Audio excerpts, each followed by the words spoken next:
I thank the honourable member for the question. And we are talking to the industry about exactly these concerns. I have already had some conversations along these lines, as has the Secretary of State who met UK Music earlier this week. It is true that when the UK leaves the EU on the 31st of October, free movement as it currently stands will end.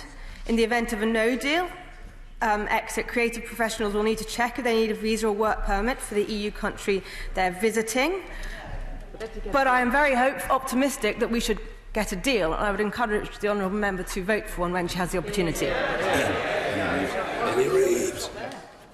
Thank you, Mr. Speaker.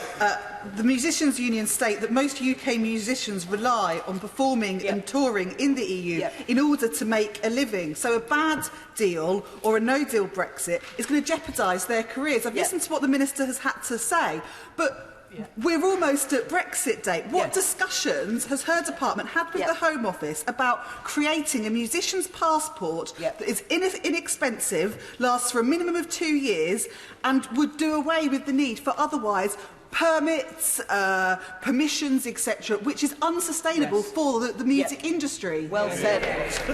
Minister. I thank her for her question. I very much appreciate her concerns and the concerns of the industry, as I've already said. The Secretary of State, in fact, spoke to the Musicians' Union earlier this week. We're acutely mindful of the concerns of this, but I will yet again encourage the honourable member the best way through this is to have a deal, and when there's the opportunity to vote for one, please may she do so. Bob Neal. Thank you, Mr. Speaker, and I refer to my entry in the Register of Interests.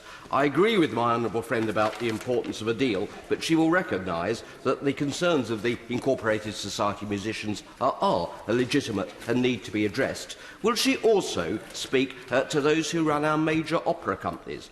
Britain is a world leader in this, and the ability to fly in replacements at the last minute, often in roles where there are very few people who can actually sing them, from often the EU, is very important in our international status in this art form.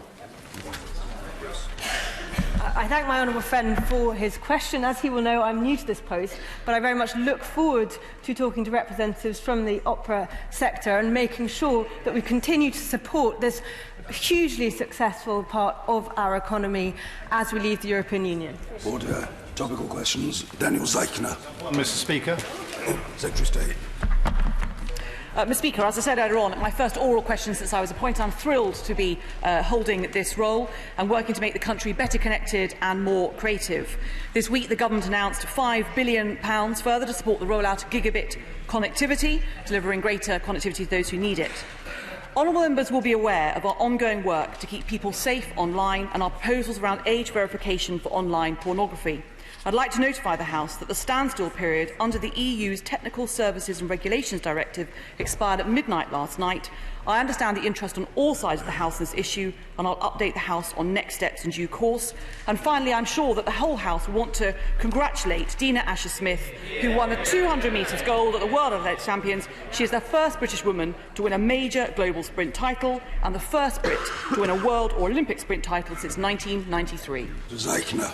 Mr. Speaker, the Government's been taking out full-page newspaper adverts, including in the Cambridge News, to warn businesses of the issues ahead. And on data issues, they've been inviting businesses to take out standard contractual clauses. One business in my constituency tells me they will have to take out 72,000 such clauses.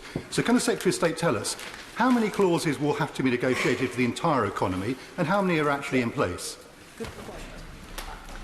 Well, the honourable gentleman is right that if we are not able to reach a deal with the European Union, then one of the ways, or recommended way, to handle the transfers of personal data is to insert standard contractual clauses in relevant contracts, and the Information Commissioner's Office has got full details of that. We've tried to make that as easy as possible. Inevitably, many private businesses are, of course, reliant on or focusing on running their business, but I refer really to what my ministerial colleague said earlier on. If we want to avoid any of these problems, the best way is to have a deal and for the House to vote for that deal when hopefully it's presented to them. Sir Henry Bellingham.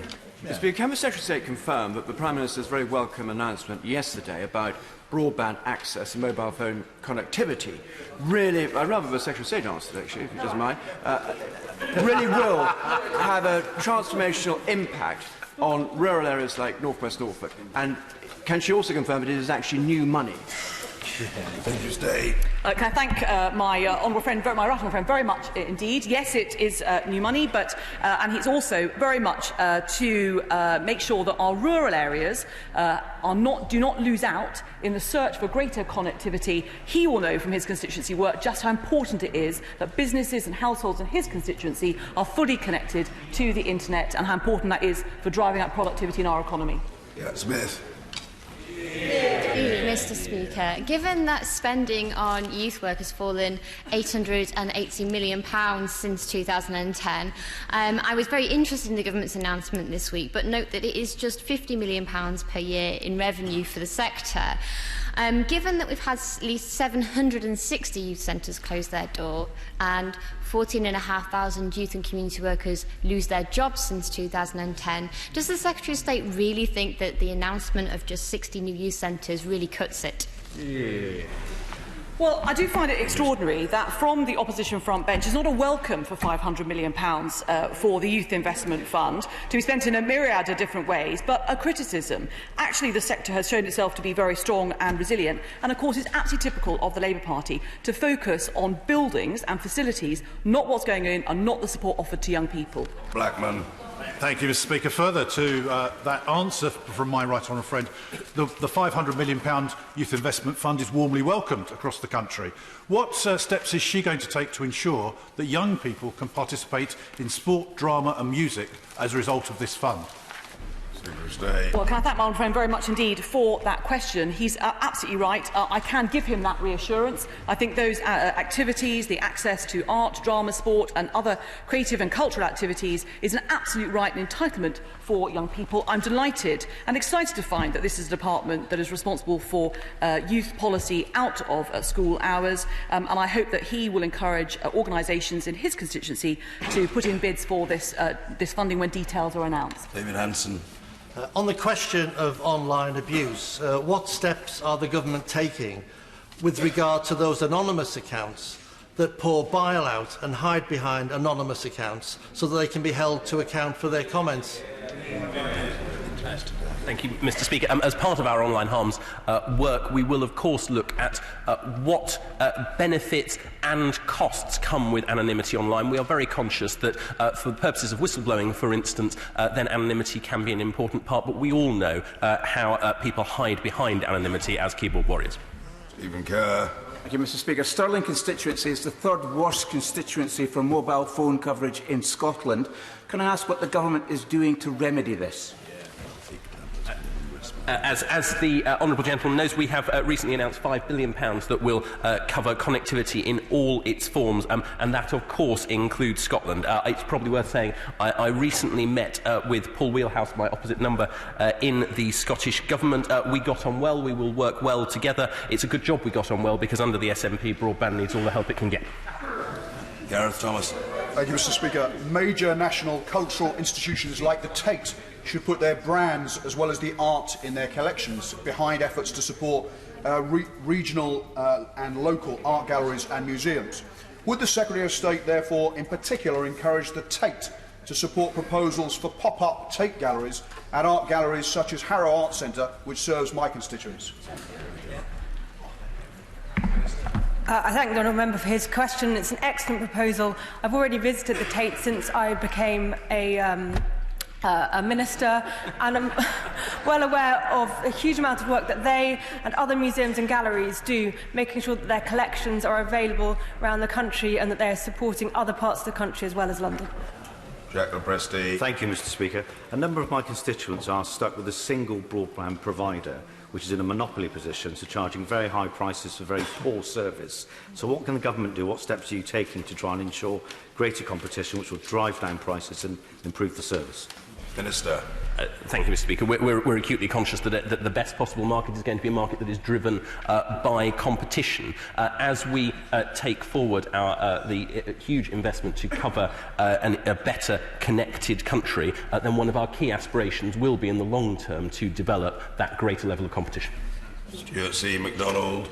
Mr Speaker, we've been waiting since July for the Government to raise the charity lottery annual sales limit to £50 million, and every month of dither and delay means good causes across the UK are missing out. When will we see this widely supported and carefully consulted on policy finally delivered upon? So, as he knows, the Government ran a consultation from June to September 2018, reviewed these 1,600 responses, concluded that the per-draw limit for society lotteries would increase from 4 million to 5 million, and the prize limit from 400,000 to 500,000. The Government is committed to make sure that the regulatory framework for lotteries is appropriate and that both society lotteries and the National Lottery are able to thrive. The Gambling Commission is going to run a consultation, however, seeking views on additional transparency measures before the new limits are implemented. Robert Courts. Thank you, Mr Speaker. It's been another brilliant year for national citizen service schemes in Witney. Young people in learning vital life skills and having great fun at the same time. Would the Minister please confirm that this scheme continues to have and will continue to have the Government's full support?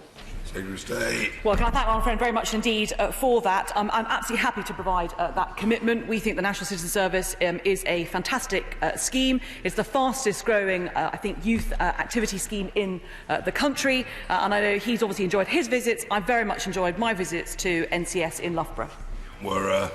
Thank you. Mr Speaker, yesterday the Premier League announced a new chief executive who will face the same old problems: lack of financial transparency, lack of fan engagement, disreputable ownership. Yes. The Secretary of State talked about the English Football League review, but she cannot leave our premier sporting and economic asset in the vested interests of self-regulation. So will she urgently meet with fans to ensure that whatever the results on the pitch, and as a Newcastle United fan, I know that that can be up and down, whatever those results off the pitch, fans are the winners when it comes to financial regulation of football.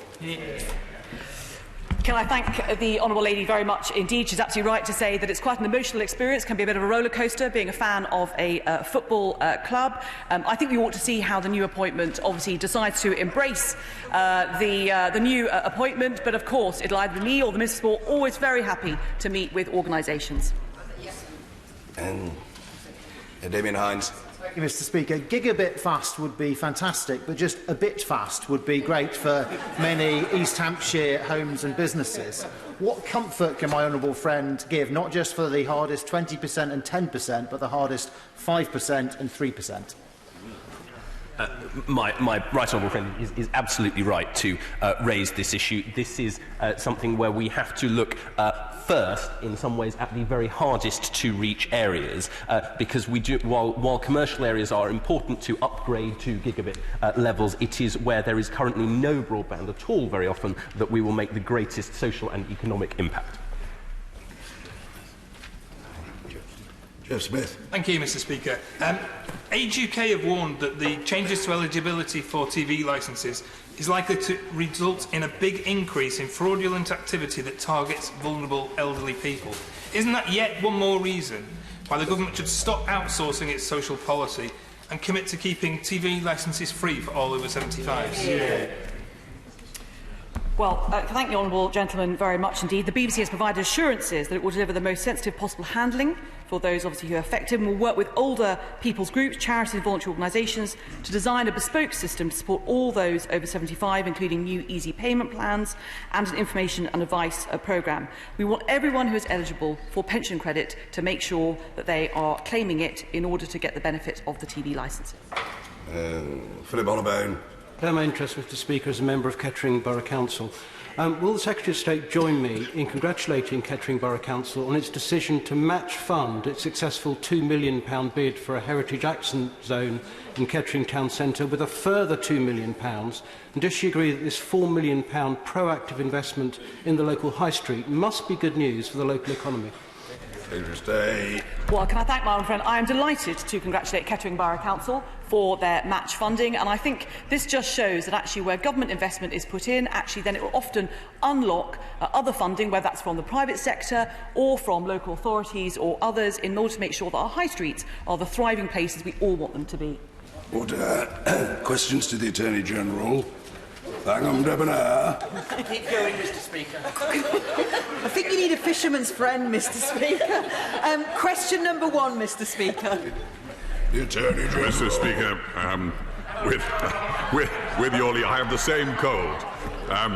I cannot, I'm afraid, as the Honourable Lady will know, comment on the content of Cabinet discussions, but she will understand I regularly meet ministerial colleagues to discuss important issues of common interest, and it would be inappropriate for me to comment on the detail of those discussions, and I'm bound by the Law Officers' Convention that neither the fact nor content of the Law Officers' advice is disclosed outside of the government. But may I make it clear to the Honourable Lady, the government will obey the law, the Prime Minister is subject to the law, and this government will comply with it.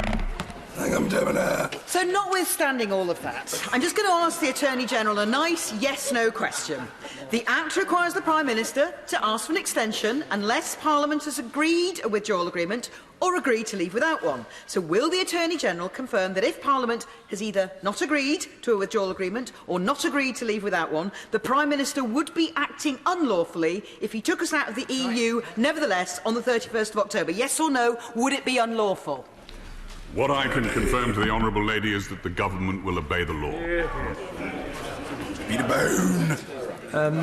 Mr. Speaker, if Parliament agrees a deal, does that satisfy what is known as the Benn Amendment?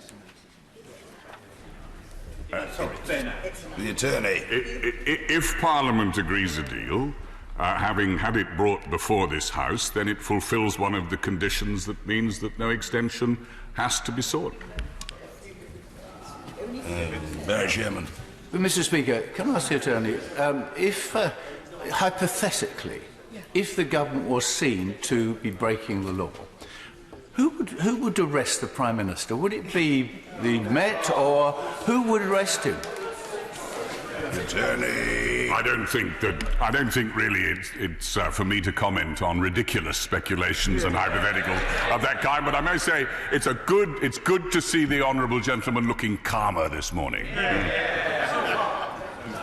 Philip Oliver. The Attorney General confirmed that the government can both comply with the law and leave the EU without a deal on the 31st of October. The Attorney. Yes. So you can give him a yes or no answer. Gavin Newlands. Thank you very much, Mr. Speaker. When he was asked, the Attorney-General said that his government would be adhering to the Benn Act. However, a day later, when asked by myself and others on this, the Prime Minister prevaricated until the end when he was asked by the Honourable Member for Edinburgh South if he would comply with the law. The Prime Minister's answer was a simple and quite astonishing no. So given his previous answer this morning as well, can he confirm for the House, was the Prime Minister wrong? Well, I haven't seen the response the honourable gentleman refers to, but I can certainly confirm to him that the government will comply with the law, and I'm not convinced that the Prime Minister said anything contrary to that. I'd have to look at that, sir. Nick Thomas-Symonds. Thank you very much, Mr. Speaker. And I have the European Union Withdrawal No. 2 Act in front of me, so perhaps the Attorney-General can confirm his interpretation of it. Because it's very clear that if this House hasn't approved a deal, or if it hasn't approved leaving with no deal, then the Prime Minister must seek to obtain from the European Council an extension in the term set out in the Act. Can the Attorney-General confirm that that is what this Act of Parliament requires? Well, the honourable gentleman has read it out. He doesn't need any confirmation from me. He's a superbly competent lawyer. The government will, so I'm told, by others on his side of the House. The reality is the government will comply with the law. Symonds. I'm afraid it does require a confirmation from the Attorney-General. Let me just explain why. Because we keep being told the government will comply with the law, yet the Prime Minister goes around saying he'd rather be dead in a ditch than apply for the extension that he's required to under this Act. Now, does the Attorney-General not realise that the government's ambiguous position towards the rule of law is damaging our justice system, it's damaging our society and it's damaging our international standing? Why does the Attorney-General just stand by and let this happen? Attorney-General. Because I am quite convinced and completely satisfied that this government will obey the law. Rachel Maskell. 2, please, Mr. Speaker. Number 2. Very well done. Attorney. Mr. Speaker, with your permission, I'll take questions 2, 3 and 9 together, if I may. I cannot comment on the content of Cabinet discussions, but as I told the House last week, the judgment sets out the definitive and final legal position on the advice given to Her Majesty on the prorogation of Parliament. We are carefully and deliberatively considering the implications of that judgment. We need some time to do it, but a Queen's speech is necessary to bring forward a fresh legislative programme, and a short prorogation, as announced yesterday, is necessary, and we are advised to this effect by the parliamentary authorities for the Queen's speech. Rachel Maskell. In the light of the Supreme Court's judgment and the vital role that was identified with this House to scrutinise the executive, how is the Attorney-General discussing with Cabinet colleagues to ensure that we will have sufficient time to discuss the proposals which the Prime Minister is due to bring forward, and how much time will we actually have to debate them? Well, I know that those matters are being actively considered now. I'm sure they will be considered in consultation and through the usual channels, but as much time as conceivably can be made available will be made available to debate those very important matters. The Prime Minister is making a statement later this morning, and the Government is more than conscious, acutely conscious, of the need for all members of this House to scrutinise any deal that may be agreed. Jo Stevens. Thank you very much, Mr. Speaker. 8 days ago, the Attorney-General told this House in response to a question from the Honourable Member for Edinburgh South West that he would consider disclosure of his legal advice on the unlawful prorogation of Parliament. Can he now confirm that he will do the right thing and release his advice before Parliament is prorogued next week? I have been considering that question. I'm still considering it. I have not reached a conclusion, and when I have, I'll make sure the Honourable Lady is informed. Ian C. Lucas. Thank you, Mr. Speaker. If this Attorney-General does believe in the law, can he confirm that he has discussed with the Prime Minister and with the Chancellor of the Duchy of Lancaster the electoral offences committed by vote leave? May I tell the honourable gentleman that I do believe in the law, and I've spent 37 years of my life adhering to those professional values. As for the advice I may or may not have given to any member of the government, he will know I'm bound by the convention. I can't tell him whether I have or if I have.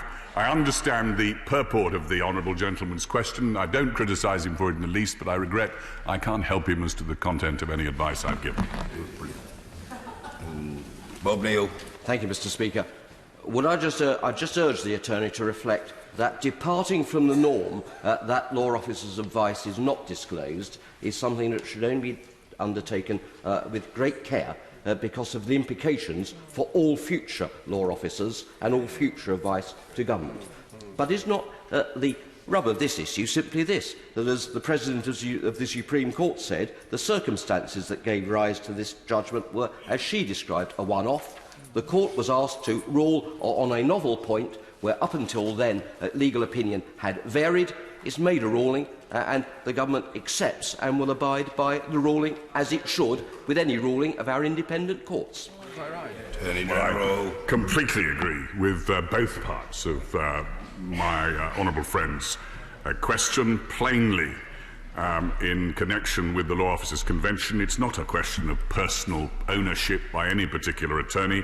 It's a long-standing convention that protects all governments in often extremely sensitive, complex and difficult subjects, sometimes affecting the most important interests of this country. And of course I agree with him that the Supreme Court's judgment must be respected. It's final and binding as a matter of law, but it is peculiar to its circumstances. Alex Jorg.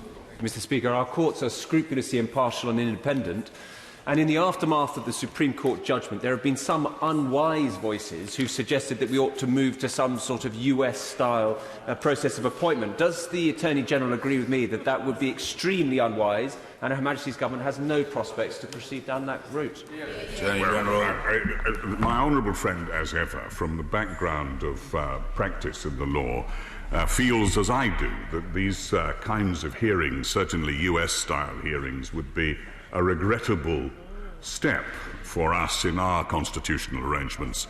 The government has no current plans to do so, but it is fair to say that the implications of the judgment and the continuing development of our constitutional arrangements will no doubt receive properly the intense scrutiny of this House. Tinde. Number 4. Yes, Mr. Speaker. The priorities of my office are set out in the published business plan for this year, but in relation to the UK's withdrawal, I beg your pardon, Mr. Speaker, I'm answering the wrong question. I beg the honourable gentleman's question. No one had noticed. Nobody had noticed, probably, the answers being the same. I can only plead that I'm getting your cold and was up far too late this morning. I'm not going to comment in detail again, if I may say to the honourable gentleman, on the content of Cabinet discussions, but the Supreme Court judgment undoubtedly represents a significant development in our constitutional arrangements. As I said the other day, it's important to take stock of the implications of this judgment, not in the immediate aftermath of a ruling, but deliberately, carefully and thoughtfully. We should not jump to hasty conclusions, and the UK's exit from the EU will have profound ramifications for our constitutional arrangements. And I've said many times before that I think that does require a coherent, careful examination, possibly through some formal channel, of the means by which we are to be governed after we leave the European Union. I'm not enthusiastic about the prospect of parliamentary scrutiny of judicial appointments, and the government, as I said to an earlier question, has no current plans to introduce such. I'm glad that the attorney eventually reached the matter of judicial appointments. That was very reassuring, not least to the honourable gentleman, Mr. Martin Day. Thank you. I'm very grateful for the answer, and I heard what he said and what he also said to the previous question. But I just wonder if you could give me if you could categorically rule out any changes that could result in a political appointment system, because I think that's a very important point. The government has no such plans to introduce any such appointment system.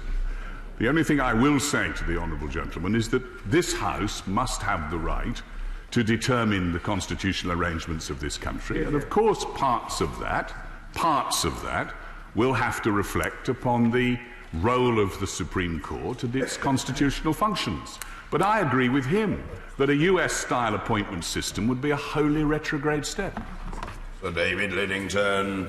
Mr. Speaker, having had responsibility for a time for judicial appointments, including for approving those of the current Lord Chief Justice and the current President of the Supreme Court, could I ask my right honourable learned friend to endorse the fact that the track record of the Judicial Appointments Commission is that they make their recommendations having looked at the available candidates with the utmost thoroughness, scruple and genuine independence, and that we as a House and as a country would cast aside that independence and instead make the appointment of judges the plaything of a temporary party majority in this House at our peril.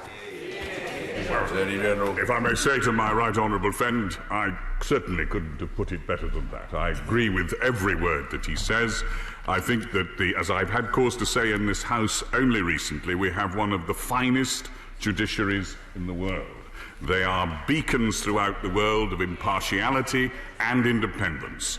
And this House should do all it can to promote, protect and preserve those values of impartiality and independence, and I agree with my right honourable friend that a US-style process of appointment would not be in the interests of this country, and I don't think that I can improve upon the way my right honourable friend put it. Michael Tomlinson. Question number 5.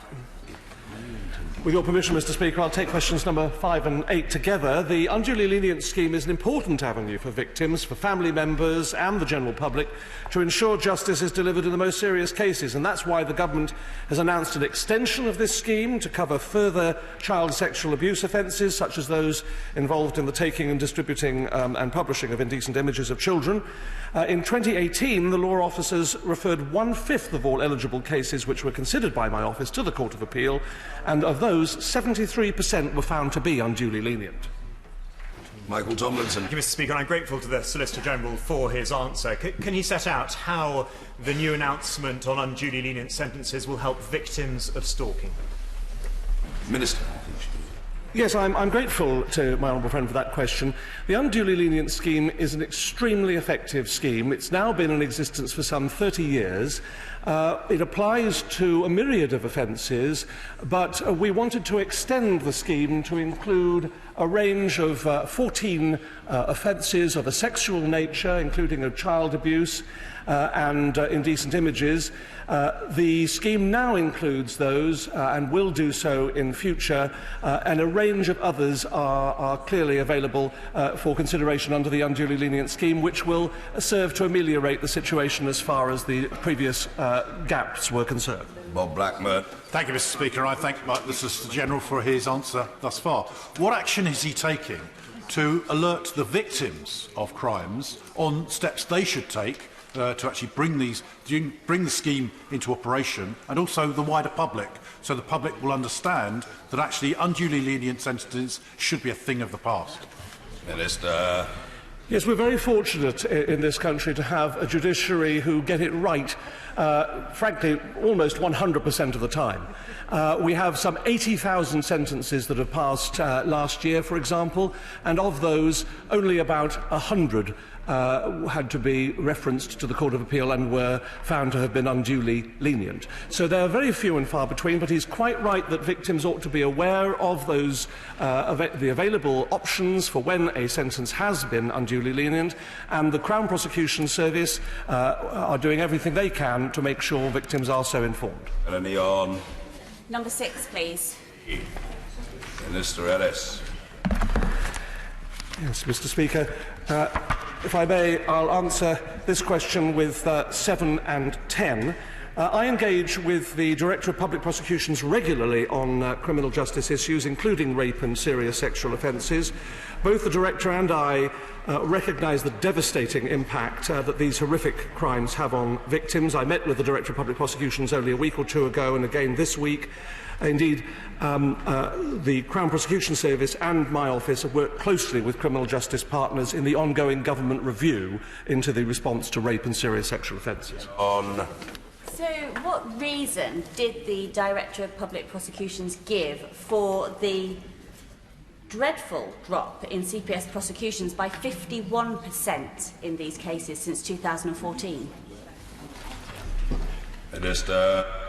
Well, I am disappointed in the figures that she has referred to, and I appreciate that they are a cause for concern. However, I would emphasise, Mr. Speaker, it is not indicative of a lack of commitment to prosecute by the Crown Prosecution Service, and certainly by any of its prosecutors or by the Director of Public Prosecutions. There are a number of factors which we believe have contributed to this.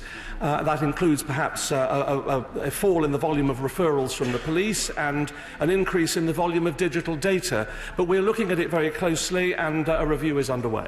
Kerry McCarthy. Thank you, Mr. Speaker. There have been reports that the number of reported rape, sexual assaults and harassment allegations in universities have tripled in the last 3 years. And there's quite worrying reports that universities are trying to carry out their own investigations of these assaults. What role does the Minister feel that his department can play in trying to ensure that these allegations are taken seriously and go through the proper judicial channels? Well, I also have heard about those increased statistics from universities, and I would urge universities to look very carefully at how they are handling these matters, and it is a particularly sensitive issue which they should handle with professional assistance. But the reality is that we must do everything we can to deal with these allegations immediately and sympathetically and appropriately in all the circumstances. These are devastating allegations, and they must be dealt with sympathetically and appropriately by universities and by everyone else. Ruth Jones. Thank you, Mr. Speaker. I'm alarmed to hear that police forces across the country are demanding highly personal records and data, including health, school and college records, and even counselling notes from potential rape victims before pressing ahead with their cases. Campaigners have long warned that victims will be put off going to the police by this intrusion into their lives. Can the Attorney-General outline what he's doing to combat this? Well, I thank the Honourable Lady for that question, and we want victims to have the confidence to come forward, to report crimes, and I don't want to see anything that disincentivises victims from making proper reports of crimes. And the Police and Crown Prosecution Service are continuing to work with victims' groups who specialise in this area, and the Information Commissioner's Office when it comes to digital disclosure, to ensure that their approach offers the necessary balance, because of course there is a balance to be drawn between the requirement of reasonable lines of inquiry and the victim's privacy. Ardell. Number 11, Mr. Speaker. Mr. Speaker, the priorities of my office are set out in the published business plan for this year. The UK's withdrawal from the European Union exercises the interest of my office in supporting the successful delivery of the government's objectives. We give legal and constitutional advice within the government and throughout the departments. And of course I'm engaged in supporting preparations for future international cooperation between law officers' departments with the prosecution and other criminal justice organisations. Hannah Bardell. Thank you very much, Mr. Speaker. But it would be good to hear the Attorney-General recognise the damage that a no-deal Brexit would create and the severe disruption that we know it would create across all government departments, instead of the language that we heard from him last week in Parliament, when he said that this was a dead Parliament and that MPs had no moral right to be here. Will he apologise for those comments? Certainly not.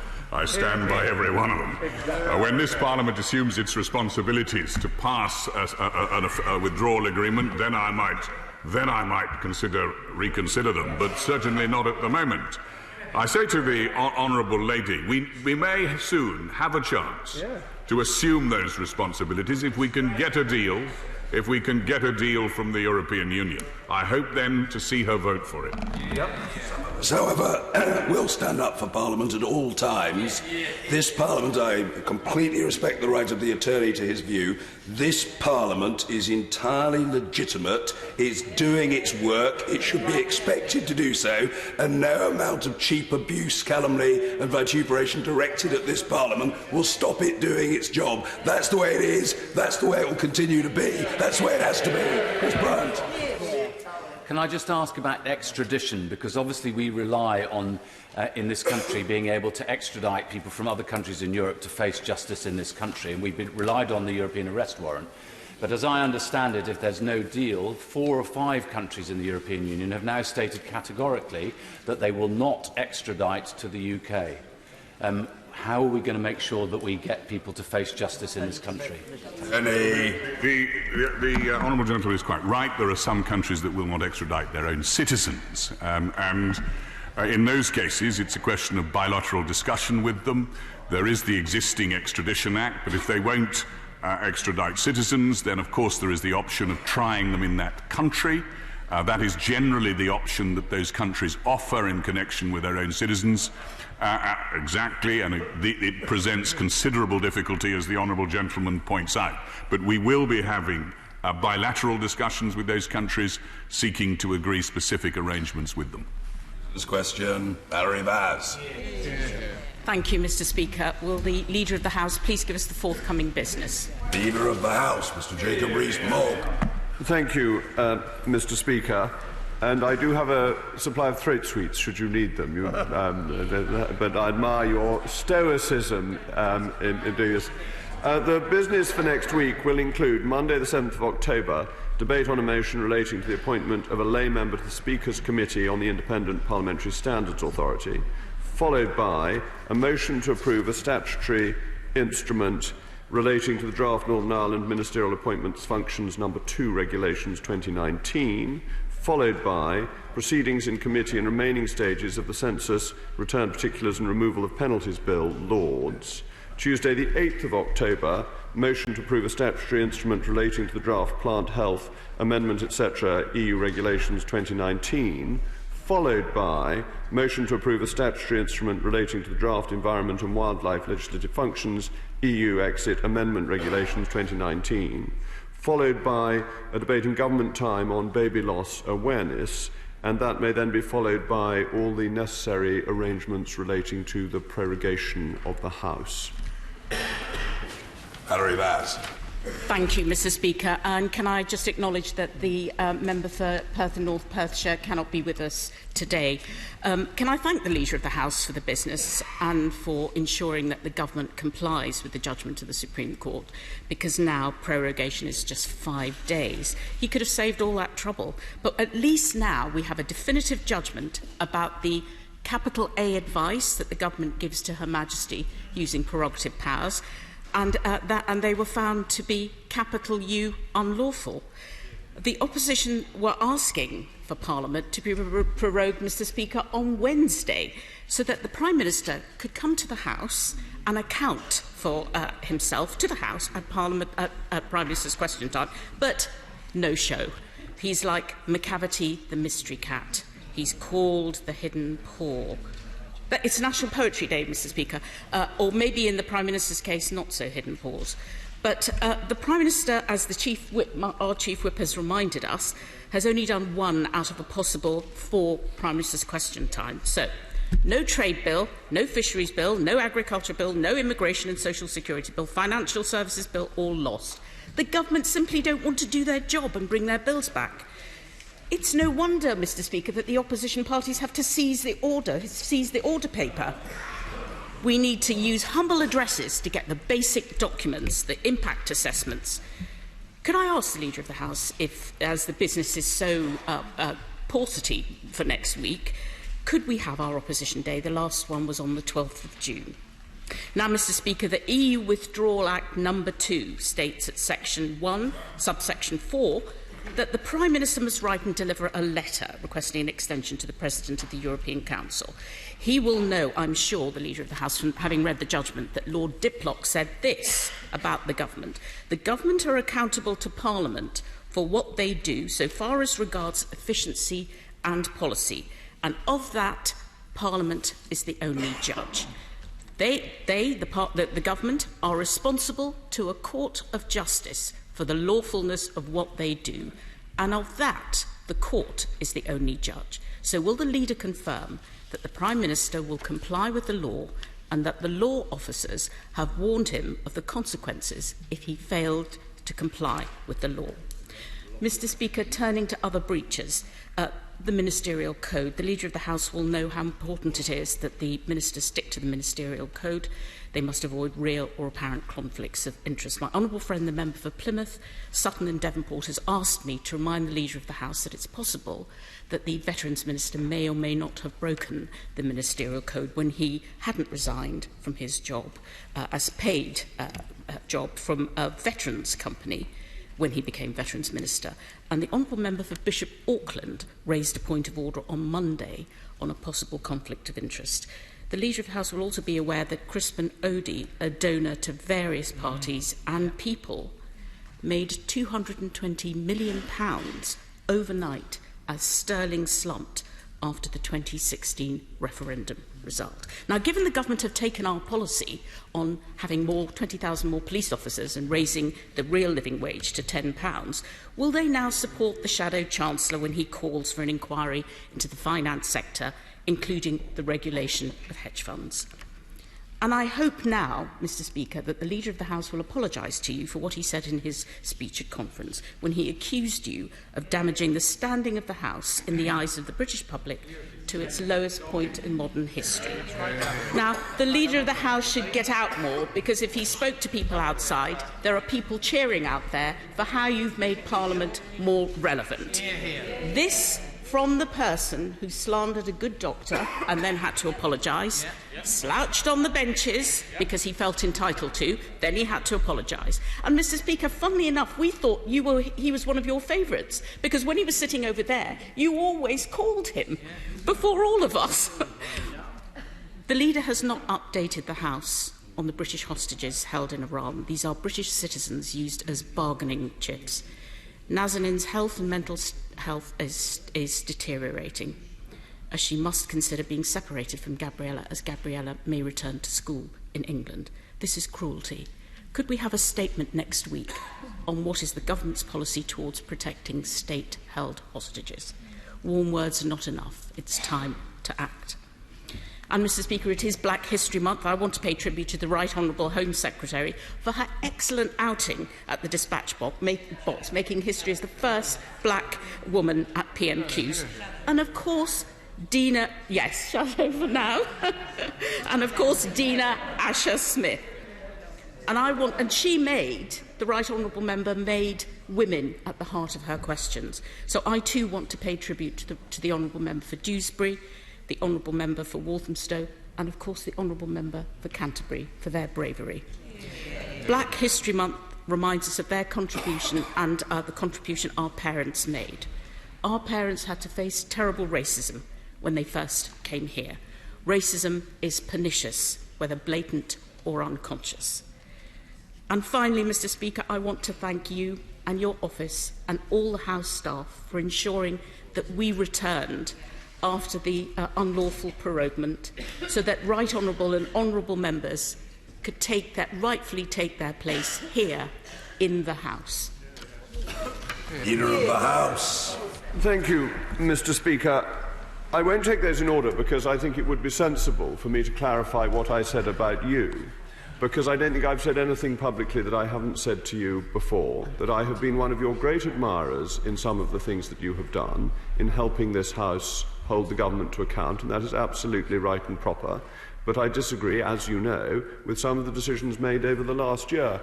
What I actually said in my speech at the Tory Party conference, that your speakership should be taken in the round, with the bits that I think have been tremendously important, with the bits that I think have not been as I would have wished them. And that is my position, and I think it is respectful to the office of Speaker, and if I may say so, not unfriendly to you personally, and I hope and trust you will take it in that spirit. The Right Honourable Lady had the audacity to say that my right honourable friend the Prime Minister wasn't appearing in front of this House often enough, that he was McCavity. Well, it's a rather odd version of McCavity. My right honourable friend, in the 10 sitting days since he's been Prime Minister, has spent 494 minutes in front of this House. He has been running at an equivalent rate of 49 minutes today. He will be ready to speak to this House after this session has finished.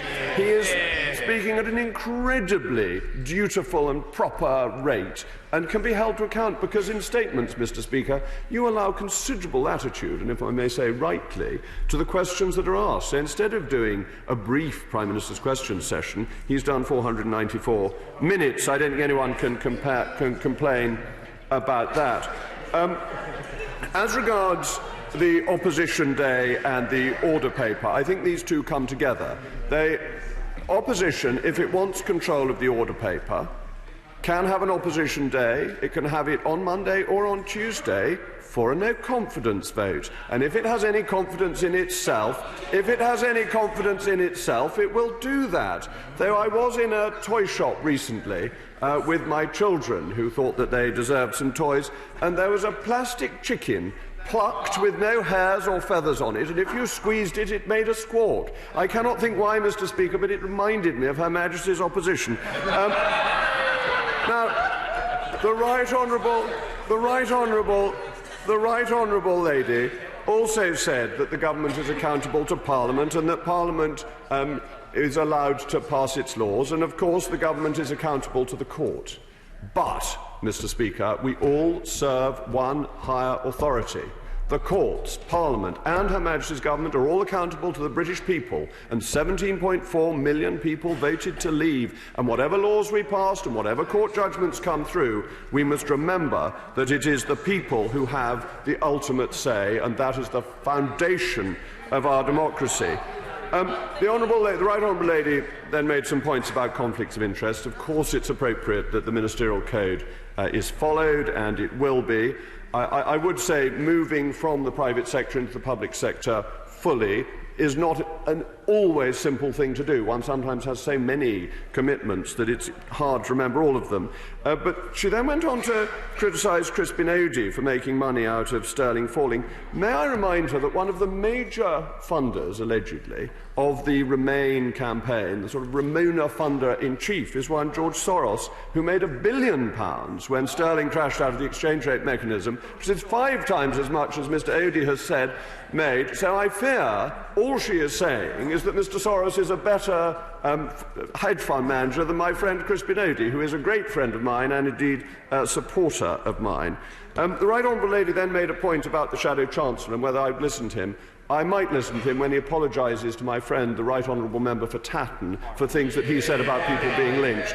Until he does that, I think he should sit in shame, not on that bench, but on the steps of your chair, Mr. Speaker, because it is really so shocking that members of this House should call for other members of the House to be lynched, and something I think we should all criticise, and I'm sure that honourable and right honourable members opposite feel that as well. The Right Honourable Lady mentioned, as always, and quite rightly, Mrs Ngari Radcliffe, and as she knows, as I said last week, both the Prime Minister and the Foreign Secretary have been in touch with the President and the Foreign Secretary of Iran, respectively, and that is quite right, and this issue must be pushed continually.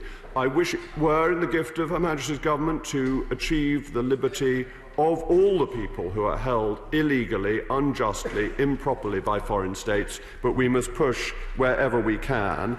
And may I add to the congratulations for the Right Honourable Lady, the Shadow Home Secretary, it is a sign of what a good society we are becoming, that we are now completely relaxed about what race people are when they appear at the dispatch box. And I hope that that will continue, and I absolutely endorse what the Right Honourable Lady said about racism being wrong. It's not only wrong, it is evil, and it is something that we should all wish to oppose and to root out, and it should be a sadness to all of us that the Labour Party is the second party after the BNP to be investigated by the Qualities and Human Rights Commission for its anti-Semitism. That should be not something we use as a party political point, but something that actually is bad news in terms of the body politic generally. And as we come to prorogation, I should very much like to thank all the House staff for the terrific work that they do. It is very impressive, and we rely on all of them and their commitment and their love of Parliament, which I think is something many of us share. Sir David Amis. Will my right honourable friend find time for a debate on the rights of British citizens held in prisons overseas? My constituent son, Mr Lakbir Sandhu, has been held in a Czech prison for 9 months without being charged. He has apparently been denied proper legal representation, and worse still, his family are finding great difficulty in obtaining visas to visit their son. Thank you, Mr Speaker, and this follows on very much from what the Right Honourable Lady, the Shadow Leader of the House, was saying. The rights of British nationals imprisoned abroad was the subject of a Westminster Hall debate in March 2018, and I echo the response of the then Minister for Asia and the Pacific when I reiterate that the Government is proud to uphold a long tradition of offering British nationals a comprehensive, responsive consular service. Consular officials in Prague have been providing assistance to Mr Sandhu since his arrest in January 2019 and have remained in regular contact with his family in the UK throughout. I'm unfortunately not able to go into the details of Mr Sandhu's case, but I understand that officials are responding to my honourable friend's specific questions, which he has also raised with Her Majesty's Ambassador in Prague. I would point my honourable friend in the direction of the Foreign Office's consular hotline to see what more support can be provided, and is worth reminding honourable and right honourable members that there is a hotline for members' use if there are consular problems. It's exclusively for members, but do be aware, Mr. Speaker, that that is available, and if he would like to write to me, I will pass on his concerns to the appropriate minister. Thank you. Patrick Grady. Thank you, Mr. Speaker. I think it is disappointing that prorogation is going ahead before Prime Minister's questions next week. In fact, I was reflecting with my honourable friend from Livingston here that we think the right honourable member for Maidenhead, the former Prime Minister, has spent more time on the backbenches at PMQs since July than her successor has at the dispatch box, given his absence last week. And I don't think that's anything for the government to be proud of. Of course, the biggest loser from prorogation is going to be my honourable friend for Perth and North Perthshire, who won't be able to present his Prime Ministerial appointment and Cabinet appointment a bill under the 10-minute rule next Wednesday. That will be a source of great disappointment to the House as a whole, to the Government in particular, I'm sure, and to my honourable friend. The only possible compensation of which, of course, will be to elevate him to the Privy Council, as he so richly deserves. We're also very disappointed at the lack of opposition days next week. We have made the requests through the usual channels, and as we've pointed out before, standing orders allocate days to the leader of the third party, which are not now going to be granted.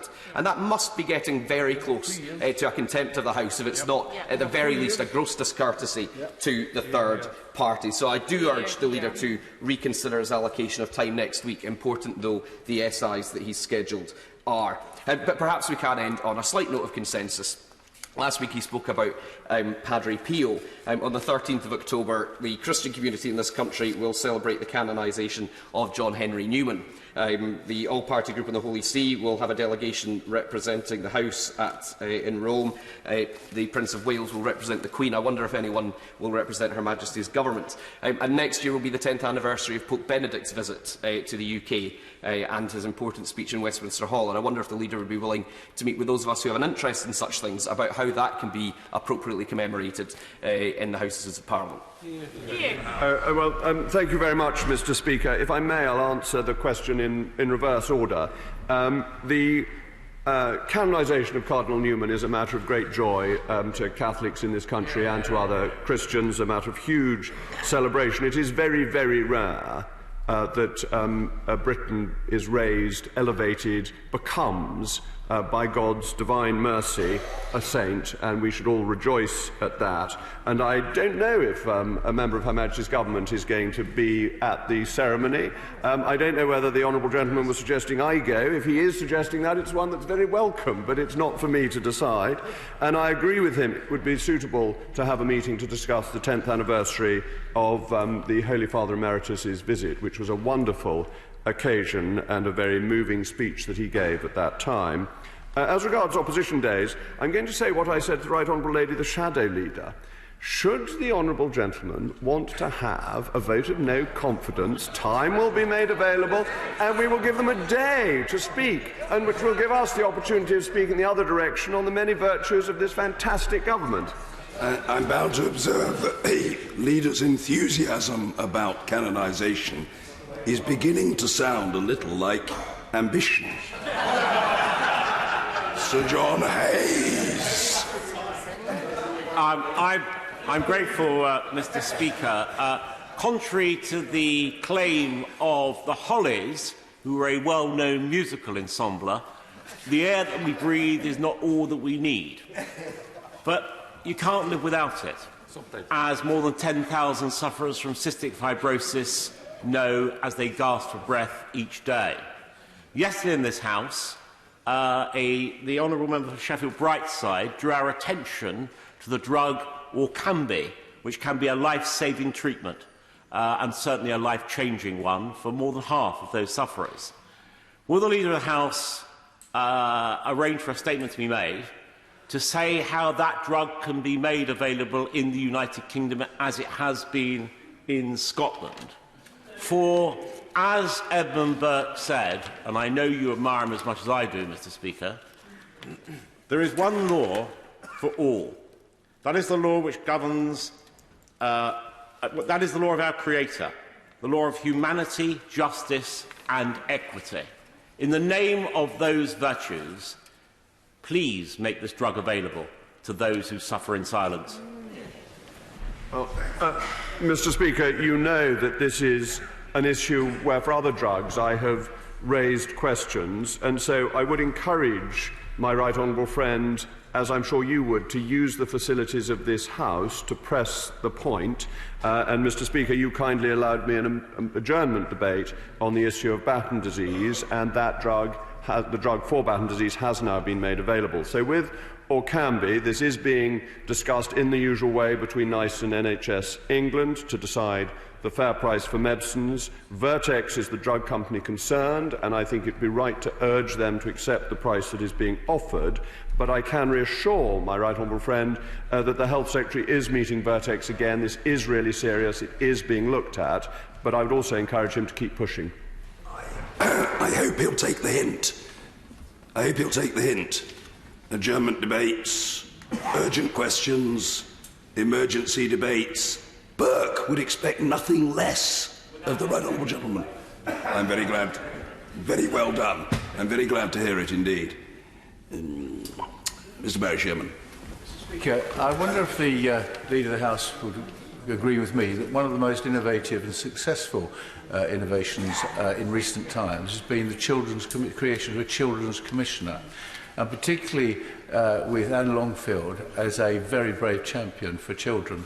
But would you agree with me that we should have an early debate on what she revealed only last week, that 20% of the children coming out of our schools have no qualifications at all? That wasn't mentioned very much at the Conservative Party conference. Isn't it about time we looked at it, debated in this House and did something about it? Thank you, Mr. Speaker. And indeed, yes, I welcome the fact that we do have a Children's Commissioner and share the honourable gentleman's concern that 20% of children leave school with no qualification. It's why so many of the education reforms that have been going through, and the extra expenditure that will be going to the Department of Health ought to improve that. It is, of course, something that will be easy to raise during the Queen's Speech debate. So one of the advantages of having a Queen's Speech is that many issues of importance like that can be raised and can expect a ministerial response in the debate. Mr. Philip Davis. Speaker, the government led by my right honourable friend for Maidenhead was very supportive of a Shipley Eastern bypass and paid for a feasibility study with a specific intention to complete the bypass when the feasibility study had ended. So can my right honourable friend arrange for the Secretary of State for Transport to come and make a statement to the House on this subject so that he can hopefully restate this government's commitment to building a Shipley Eastern bypass? Mr. Speaker, what a great place Shipley is. I had the huge joy of visiting Shipley to campaign for my right honourable friend, the Prime Minister, to become leader of the Conservative Party earlier this year, and it is brilliantly represented by my honourable friend. I will pass on his message to my right honourable friend, the Secretary of State for Transport, because I'm sure we want to follow in the excellent footsteps of my right honourable friend, the member for Maidenhead, who I notice is sitting behind me, watching proceedings closely.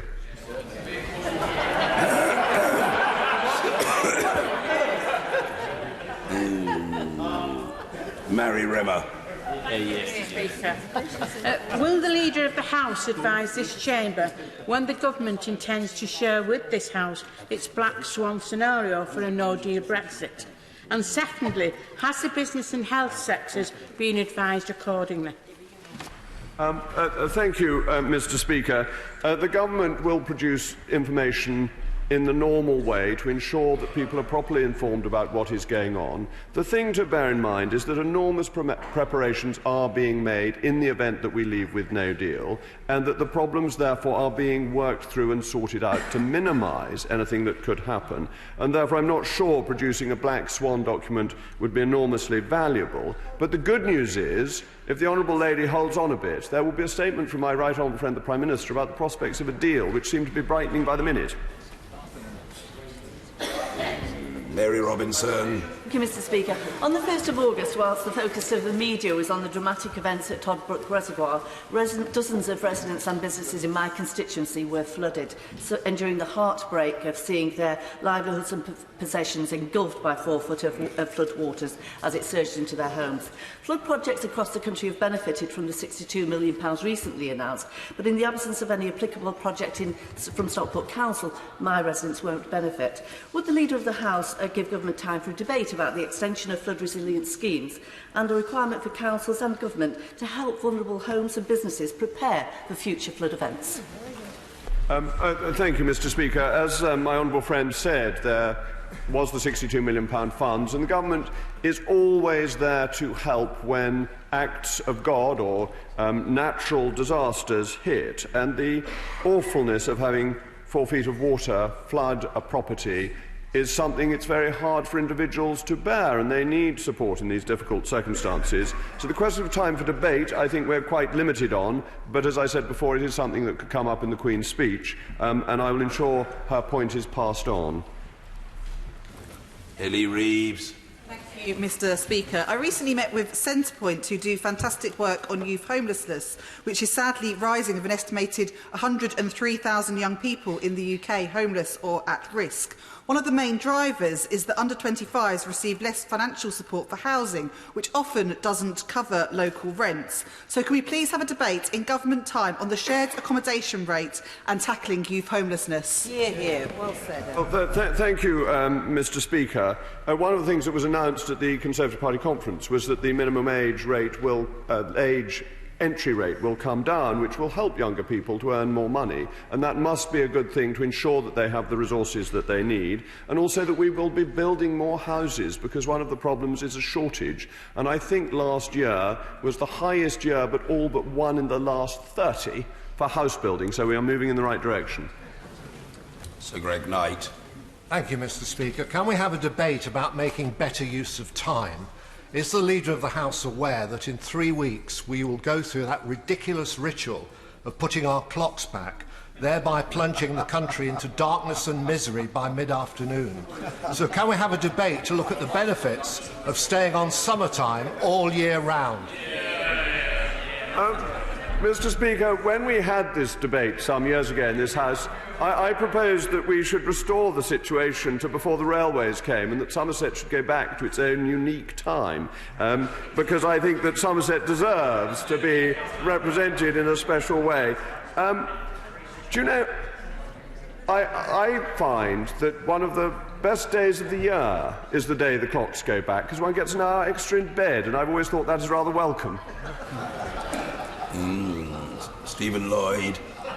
Mr Speaker, I don't know whether the Leader of the House is aware, but a few days ago at Treasury Questions, a number of colleagues on both sides of the House pointed out to the front bench that there had been 7 suicides from people affected by the loan user charge. I would remind the Leader of the House that in July 2018 I urged the Treasury front bench install a mental health helpline at HMRC.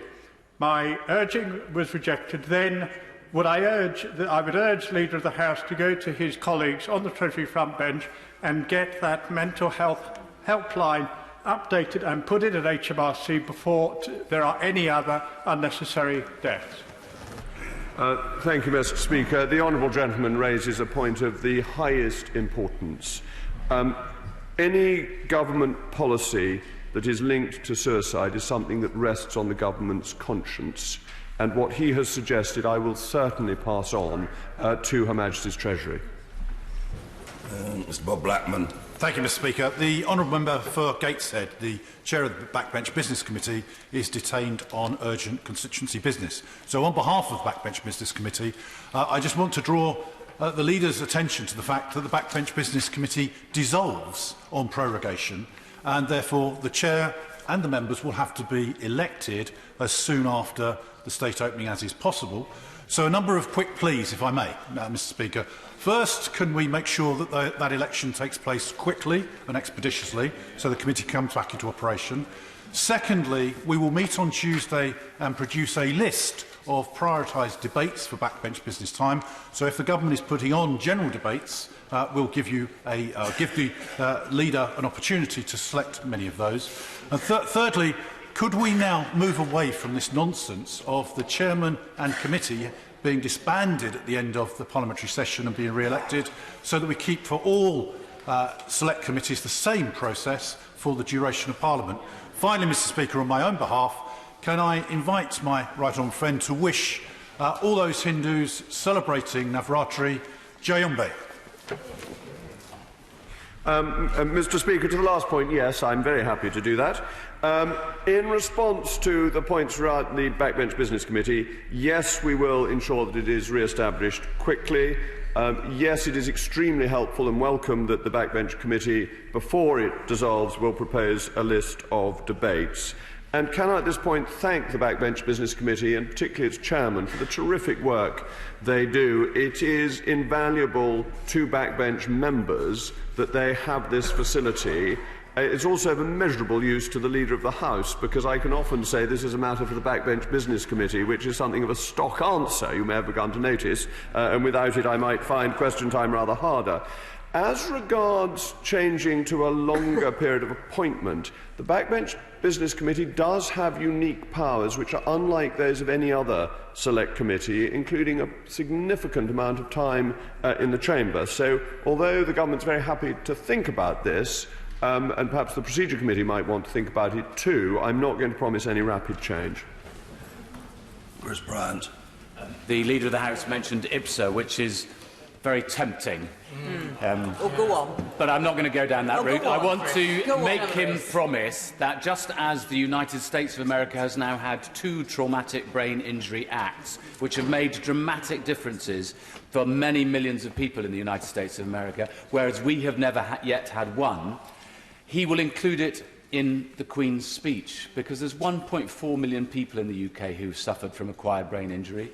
They don't often get the rehabilitation they need, and we could give them a real quality of life if we took action across the whole of government. Hear, hear. Thank you, Mr Speaker. The honourable gentleman makes, as always, a very important and significant point. I cannot make promises as to what will be in the Queen's speech. It isn't entirely within my remit as Leader of the House to dictate what Her Majesty will say. But his point is a very important one. In terms of legislation, obviously once there's a new session, there will be the 13 days for private members' bills to come back. And it may be that this is something that has that level of consensus that it could be very suitable for a private member's bill. Mr Peter Bow. Thank you, Mr Speaker. May I wish you a speedy recovery.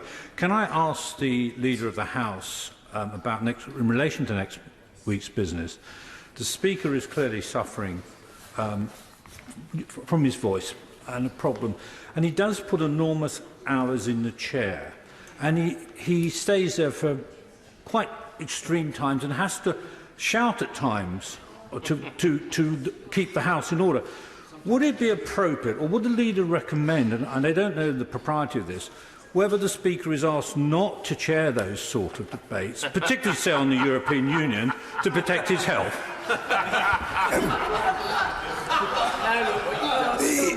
The expression "dream on" springs to mind. The Leader.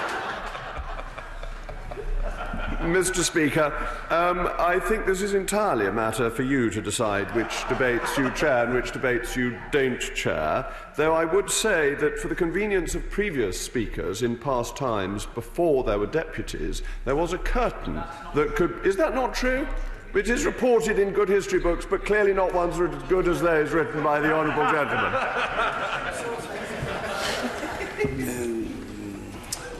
Rachel Maskell. Mr Speaker, it is regret that we have learnt today that the High Court case for 3.8 million women in this country was lost. Therefore, can we have a statement from the Minister to set out how this government is going to address inequality of women in later life? Thank you, Mr Speaker.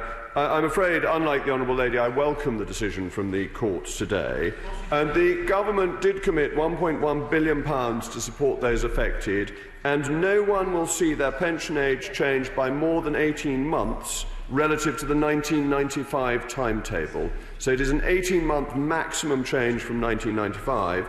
And, crucially, the new state pension is more generous for many women. By 2030, over 3 million women will gain an average of £550 per year. So, actually, I think the policy is worthy of support. Jeremy Lefroy. Thank you, Mr. Speaker. May I invite my right honourable friend to celebrate the canonisation of Cardinal Newman by joining us at the Parliamentary Choir concerts of Broom of Gerontius in both Coventry Cathedral and Westminster Cathedral in the coming weeks. But could I also ask him to arrange time for a debate on the financing of new hospital buildings? I welcome the announcements this week, but of course they will be financed by Treasury at Treasury rates of something like 3%. The Royal Stoke Hospital is having to pay much more than that under a PFI, which has been going for some almost 30 years, and it's costing us well over the 3%, something like £15 million a year. Could we have a debate on that? Let's have equality of funding for new build and restored hospitals. Thank you, Mr. Speaker. I'm very grateful to the invitation to, I hope, hear the parliamentary choir rather than join the parliamentary choir. I think they would chuck me out pretty quickly if I started warbling. As regards PFI, my honourable friend makes such an important point that as a matter of ordinary routine, the government is always the least expensive borrower, and that was a fundamental flaw in many PFI schemes, hence the 6% rate paid by the Royal Stoke Hospital. Possibly we could broaden the debate out into the general failures of the previous Labour government to understand basic economics, because that's where I think the problem comes from. Brendan O'Hara. Mr. Speaker, overnight the US government slapped a whopping 25% tariff on Scotch whisky imports to the USA. As we both know, Mr. Speaker, my Argyll and Bute constituency produces some of the best whiskies we have ever tasted. But these tariffs, they affect jobs, investment and growth. So could we have an urgent statement and debate in government time to highlight the massive importance of the Scotch whisky industry to the UK economy, and what steps will this government take to tackle and to protect this vital industry? Thank you, Mr. Speaker. I was hoping the honourable gentleman was going to offer a tasting for honourable and right honourable members, perhaps in celebration of the Queen's speech. And many people think that whisky is very good for sore throats, so it may be that a bottle ought to be winging its way to the Speaker's apartments. The great advantage of leaving the European Union is that once we're outside the European Union, we won't be punished for the failures of the European Union, and this has been done because of a WTO judgment. The WTO has ruled against the European Union giving subsidies to Airbus. If we weren't part of the European Union, we can have separate agreements with the United States and no extra duty on Scotch whisky, which would be very good. Robert Courts. Mr. Courts. Mr. Speaker, Royal Air Force Brize Norton are to be thanked and congratulated for having created a STEM inspiration programme with Carterton Community College that was mentioned in the Chief of the Air Staff's report to Her Majesty the Queen. The school has now taken that on and has created a group that is working with local businesses to further that inspiration as a sign of a very exciting new era for the college. But could we have a debate in government time so that we can, as a house, spread good practice examples and discuss how we further can create links between local organisations and businesses and schools that will create programmes that not only create the high-tech skills that businesses need, but the programmes that pupils will also benefit from? Leader. Thank you, Mr. Speaker. My honourable friend makes a very good point and is quite right to advertise the great work done by the RAF at Brize Norton, which I believe is in his constituency and therefore is virtuous simply by that fact. But it is certainly true that the government, business and schools should work together to ensure that technology can be improved. And there is wonderful technology in the military which can be built on for civilian purposes. So I encourage what he says. Langham Debonair. Thank you, Mr. Speaker. Tempting as it is to ask the Leader of the House if he would just change the order paper for Tuesday and put the Agriculture Bill or the Fisheries Bill or any of these other missing bills back into this House. I'm not going to do that. Instead, I'm going to ask him, nicely, if he would consider supporting my plea to whoever it is we plea to, that in the Queen's speech there could be included a commitment to a travel fund for the families of children with cancer and related diseases. It's a small number of children, thankfully, but it is often a huge burden, and it would make such a difference to those children's and their families' lives. Thank you. Mr. Speaker, may I say that my near neighbour always asks for things nicely and with considerable courtesy, both in this House and when we have debated in other forums. I wonder if I might refer her to the Honourable Lady for Swansea, who I see is in her place, who campaigned very effectively for a fund to help parents whose children died to have the costs of the funerals borne by the government, which was a most wonderful campaign and proved to be effective. And it does show what backbench opposition MPs can do when they have the mood of the country behind them. Andrew Jones. Speaker, one of the harder issues raised with me at constituency surgeries is economic crime. This affects both businesses and individuals, both falling victim to fraud. Older people, I think, can be particularly vulnerable, and it's often hard to get full recovery of funds. I recognise this is cross-government work. It involves the police, financial education, the Crown Prosecution Service. But could we have a debate, please, to explore this issue and see what the government is doing to tackle this serious crime? Thank you, Mr. Speaker. And may I say that if I were a constituent, I would find going to visit my honourable friend, the member for Harrogate, would be extremely reassuring, and it is hard to think of anybody who could be a better advocate for his constituents in his very beautiful constituency. Economic crime is a terrible scourge, and it is amazing the extent to which it is replacing other forms of crime as criminals realise how lucrative it can be. It does, of course, require a comprehensive response from the government in different departments and from the police as well. And it was worrying reports in the Times recently that said that some areas of the police were not taking this as seriously as they should. And I hope those revelations have encouraged the police to take these crimes more seriously. Carolyn Harris. Thank you, Mr. Speaker. And thank you to the Leader of the House, I think. In September 2005, 17-year-old Ben Bellamy, the son of one of my constituents, was brutally murdered in Swansea. One of his killers has recently been recommended by a parole board to be moved to an open prison ahead of an early release. Ben's family are understandably upset about this, and particularly about the lack of communication from the probation service. Can we have a statement about this lack of communication and what interventions can be put in place to prevent other grieving families facing similar situations? Thank you, Mr. Speaker. I did actually speak to the Lord Chancellor about this earlier on today and have an answer that, if I may, I will read out because I hope it provides the equivalent of a statement. The murder of Ben Bellamy in September 2005 was obviously a terrible crime for which Joshua Thomas and Joel Taylor are rightly serving the juvenile equivalent of life sentences. Ben's family are receiving the services provided under the Probation Victim Contact Scheme, as by the law they are entitled to receive. The Probation Service has apologised, and let me reiterate that the Probation Service has apologised for not notifying the family in 2017 in time that the High Court was hearing Joshua Thomas's application for a reduction in his minimum term of imprisonment. The family's victim liaison officer is committed to ensuring that the family are notified well in advance in time to exercise their rights in relation to both prisoners' future parole reviews. So I thank the Honourable Lady for bringing this to the attention of the House. I believe the Lord Chancellor has taken this very seriously and the Probation Department has taken this seriously, and that this must not and should not happen again. Ian C. Lucas. Mr. Speaker, could we have an urgent statement from the Chancellor of the Duchy of Lancaster concerning his ministerial responsibilities? He is denying responsibility for data protection and for electoral reform, which are clearly within his department. And again this morning we had a minister confirm, a minister from this government confirmed that he thought that he was responsible for these issues. If he is responsible for these issues, then I consider that he has obligations under the Ministerial Code, which I've conveyed to the Department. This is a very serious matter, going to the heart of integrity in government, and I would like, for once, a straight answer. Mr. Speaker, all answers are straight answers. They're sometimes simply not the answers people want. These are two very separate concepts.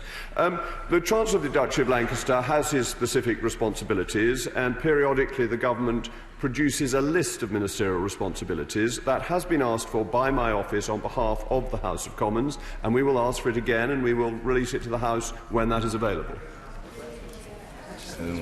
Patricia Gibson. Thank you, Mr. Speaker. In August 2018, the Supreme Court ruled that parents who are not married should be eligible for widowed parents' allowance. But the UK Government has failed to pay this allowance to parents affected, and this is despite the fact that the Supreme Court ruled that failure to do so is both discriminatory and incompatible with the European Convention on Human Rights. 14 months after this ruling, I ask again, when will this government finally do the right thing and obey this ruling? I'm grateful to the Honourable Lady for that question. That, as she knows, there is a simplified procedure for amending laws that are found to be incompatible by the Supreme Court with the European Convention on Human Rights, and that is working its way through the system, though I do accept that though the wheels grind fine, they sometimes appear to grind a little bit slow. Joe Platt. Speaker, following the devastating impact of austerity, my constituency of Lee has been starved of the investment we need to unlock the potential of our towns. We're without any rail connectivity, and we now find ourselves at the bottom of social mobility rankings. But incredibly, this government has chosen not to award us any Stronger Towns funding or future High Streets funding. Can we therefore have a debate on the allocation of this crucial funding to ensure that it's been fairly allocated based purely on need? Thank you, Madam Deputy Speaker, and I'm glad to see that your voice is in good working order, unlike poor Mr. Speaker.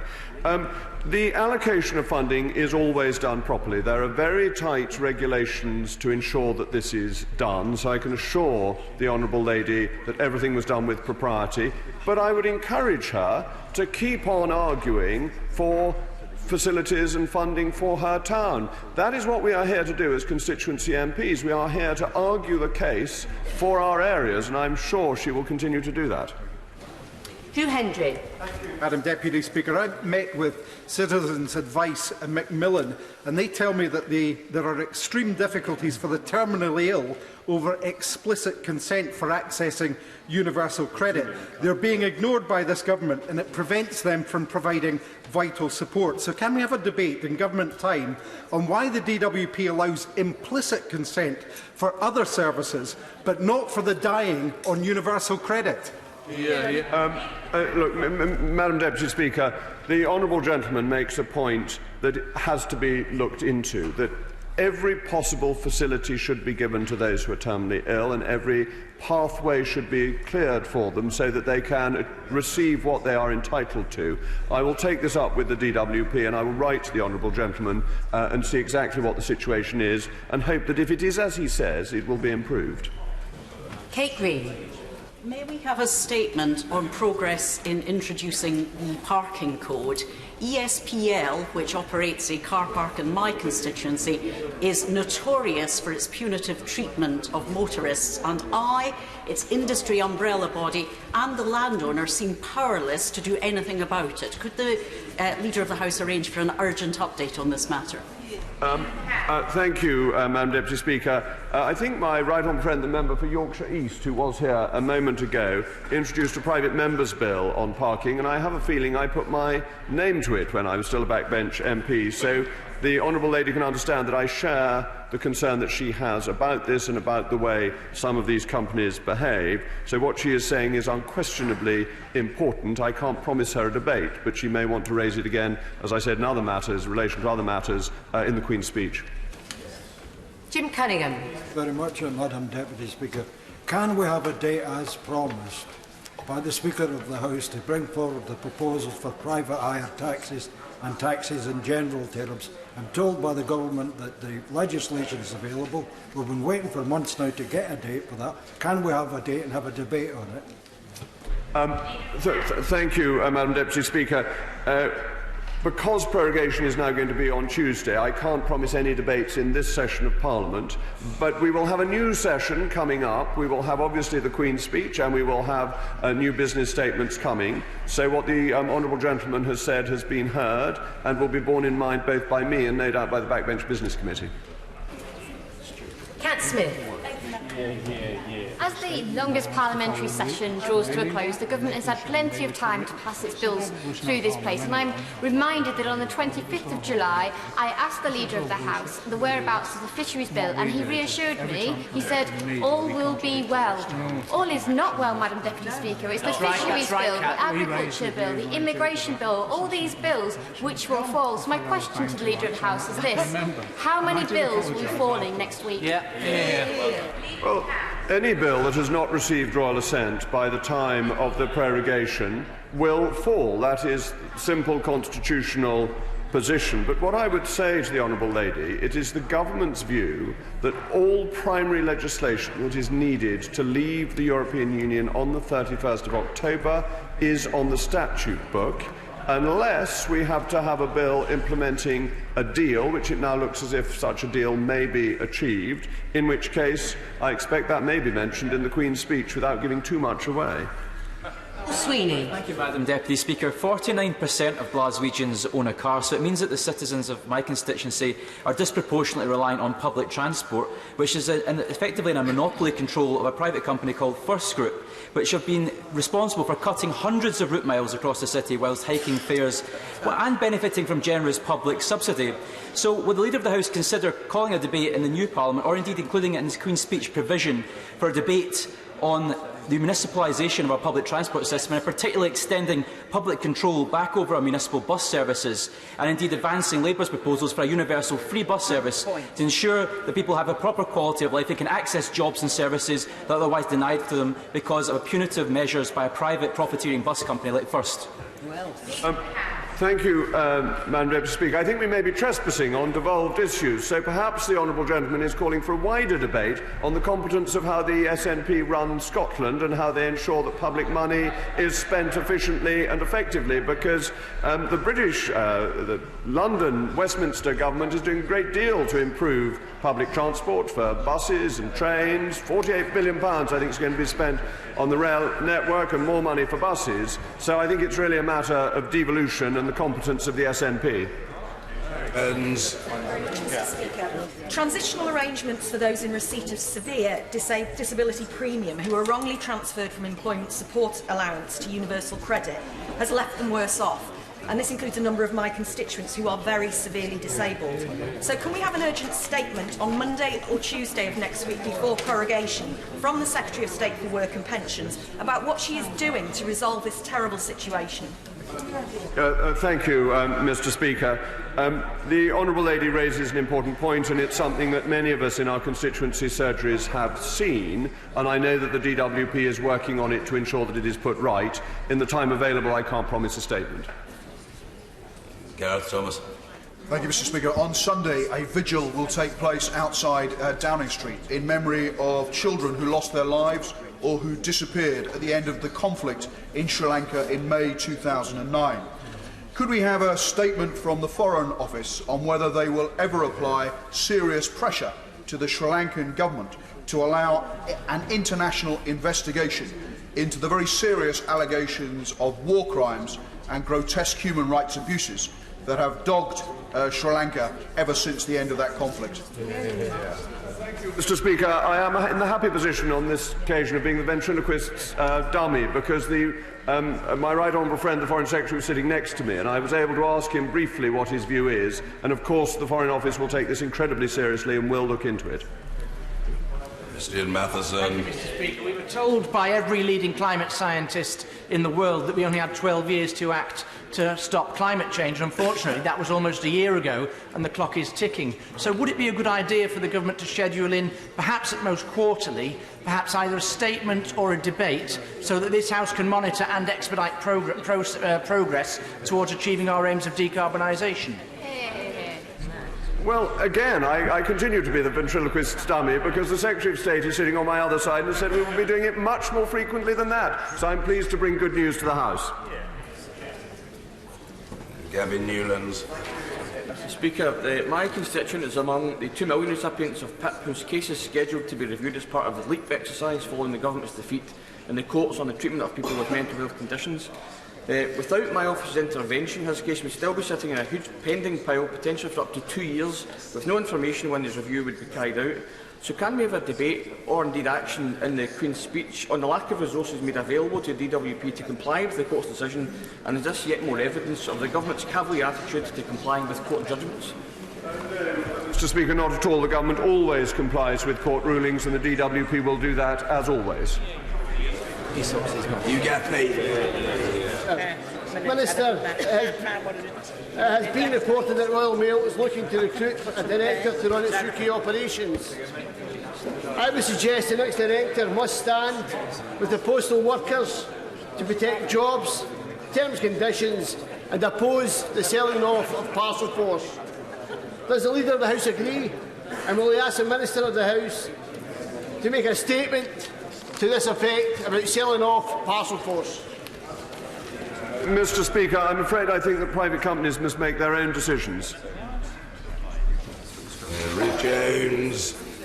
Thank you, Mr Speaker. A member of my team went to a chemist in my area this morning and saw a poster outside that said, "Please don't blame us for the NHS medicine shortages. It's a nationwide problem. Please ask our local MP to help." So there's clearly uncertainty and fear in the community, and so will the Leader of the House, as a champion of a no-deal Brexit, make clear that there will be no medicine shortages if we crash out of the EU? And if he can't confirm that, will he call a debate on this issue at the earliest opportunity? Well, once again, I'm fortunate that the relevant Secretary of State is sitting to my side and reminds me we've had endless debates on this matter, and he very wisely put controls on 24 drugs which, in the ordinary course of events, were running into a shortage, to make sure, particularly, I believe 19 of them are for HRT, were being in short supply, because the supply of drugs is always a complex issue, and fortunately the government has procedures in place in all circumstances to assure drugs are available, so I can give the Honourable Lady the reassurance she requires. Alex Norris. Mr Speaker, in Bulwell in my constituency, working with the Heritage Lottery Fund, we are developing a Pots, Pits and People project to celebrate our local heritage. A successful bid would really help us connect our community to our proud past. Might we have a debate in government time about the value of celebrating our local history? Mr Speaker, the honourable gentleman tempts me. I would be tempted to fill all the time of this House in debating history, not just local history, national history, the glories of our wonderful nation. We could spend hours on it, but I fear it may be more suitable in such a specific instance to ask for an adjournment debate. MacDonald. Mr Speaker, as a consequence of new localness guidelines for commercial radio, hundreds of jobs have been lost, studios closed and listeners are not getting the local news content that they want and that they need. Can we have a debate in government time about the importance of local commercial radio, including news coverage, and how best to allow it to thrive?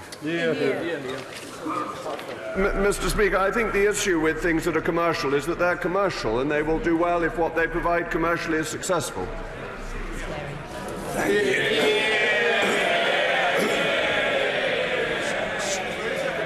Good statement. The Prime Minister. Thank you very much, Mr Speaker. With your permission, I shall make a statement on the Government's proposals for a new agreement with our European friends that would honour the result of the referendum and deliver Brexit on the 31st of October in an orderly way with a deal.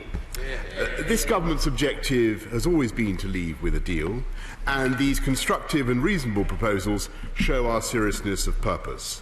They do not deliver everything we would have wished. They do represent a compromise, but to remain a prisoner of existing positions is to become a cause of deadlock rather than breakthrough. And so we have made a genuine attempt to bridge the chasm, to reconcile the apparently irreconcilable, and to go the extra mile as time runs short. Our starting point is that this House promised to respect the referendum before the vote. More people voted to leave than voted for any political party in our history, and this referendum must be respected. Both main parties promised at the 2017 election that they would respect the referendum and that there would be no second referendum. This House voted to trigger Article 50 and has voted repeatedly to leave. Yet it has also voted 3 times against the previous withdrawal agreement and for repeated delay. And so, as I've emphasised time and again, there can be no path to a deal except by reopening the withdrawal agreement and replacing the so-called backstop.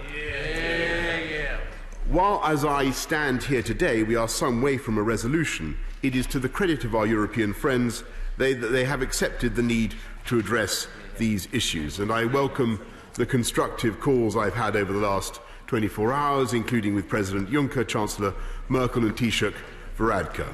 And the statement from President Juncker that the Commission will now examine the legal text objectively. The essence of our new proposal is a new protocol on Ireland and Northern Ireland consisting of 5 elements. In the first place, all our actions are based on our shared determination to sustain the Belfast Good Friday Agreement, the fundamental basis of governance in Northern Ireland, the protection of which is the highest priority of all. And from this follows the second principle, namely that we shall of course uphold all the long-standing areas of cooperation between the UK and our friends in Ireland, including the rights of all those living in Northern Ireland and North-South cooperation, the common travel area, which predates both the Good Friday Agreement and the European Union itself. Third, we propose the potential creation of a regulatory zone on the island of Ireland covering all goods, including agri-food. For as long as it exists, this zone would eliminate all regulatory checks for trade in goods between Ireland and Northern Ireland. But fourth, unlike the so-called backstop, such a regulatory zone would be sustained with the consent of the people of Northern Ireland, as expressed through the Assembly and Executive. They will give their consent during the transition period as a condition for these arrangements entering into force. Thereafter, the Assembly will vote again every 4 years, and if consent were withheld, these arrangements would then lapse after 1 year. Fifth, it has always been a point of principle for this government that at the end of the transition period, the UK should leave the UK as the EU customs union whole and entire, restoring sovereign control over our trade policy and opening the way for free trade deals with our friends around the world. And that is a fundamental point for us, Mr. Speaker. So under the proposals in this new protocol, Northern Ireland will be fully part of the UK customs territory, not the EU customs union. But there will be no need for checks or any infrastructure at or near the border between Ireland and Northern Ireland.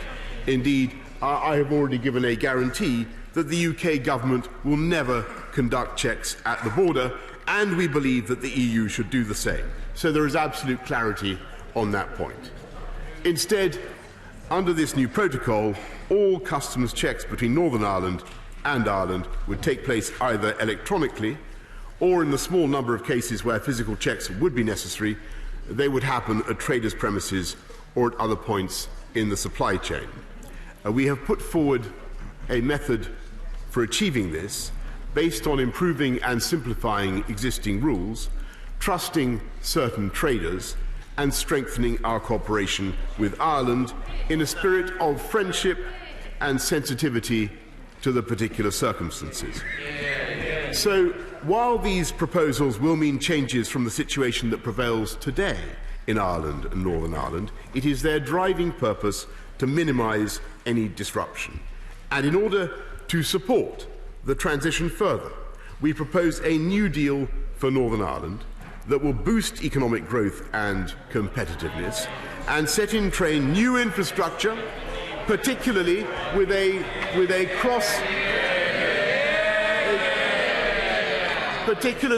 cross-border focus, Mr. Speaker.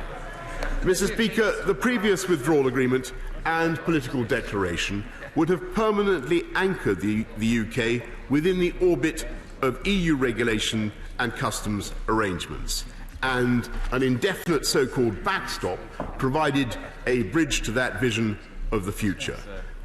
This government has a different vision, basing our future relationship with our European neighbours on a free trade agreement and allowing the UK to take back control of our trade policy and our regulations.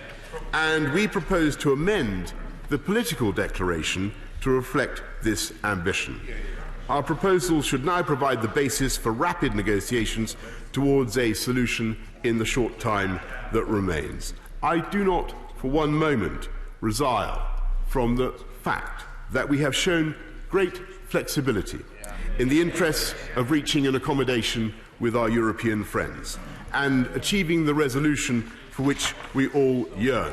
If our European neighbours choose not to show a corresponding willingness to reach a deal, then we shall have to leave on October the 31st without an agreement.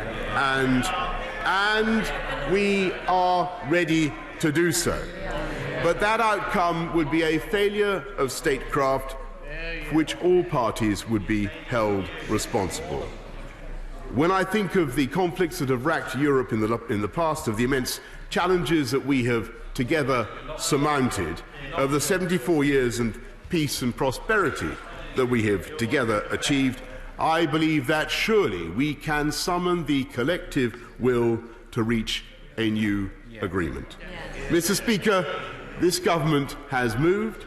Our proposals do represent a compromise, and I hope that the House can now come together in the national interest behind this new deal to open a new chapter of friendship with our European neighbours and move on to our domestic priorities, including education, infrastructure and our NHS. So, Mr. Speaker, let us seize this moment to honour our overriding promise to the British people: respect Brexit, get Brexit done, and I commend this statement to the House. Jeremy Corbyn. Thank you, Mr. Speaker. I would like to thank the Prime Minister for an advance copy of the statement. But what we have before us is a rehashed version of previously rejected proposals that put the Good Friday Agreement at risk, that would trigger a race to the bottom on rights and protections for workers, consumers and our precious environment.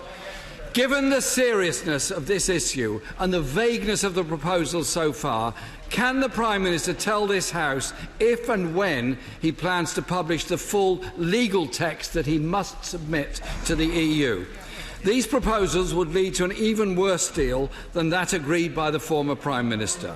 The Prime Minister signed up to the backstop in Cabinet and he voted for the withdrawal agreement as a backbencher. His letter to the President of the Commission yesterday claims both are now unacceptable.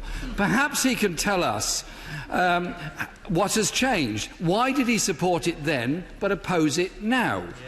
The letter makes his intentions clear. It rejects any form of customs union, something demanded by every business and industry body in Britain and every trade union.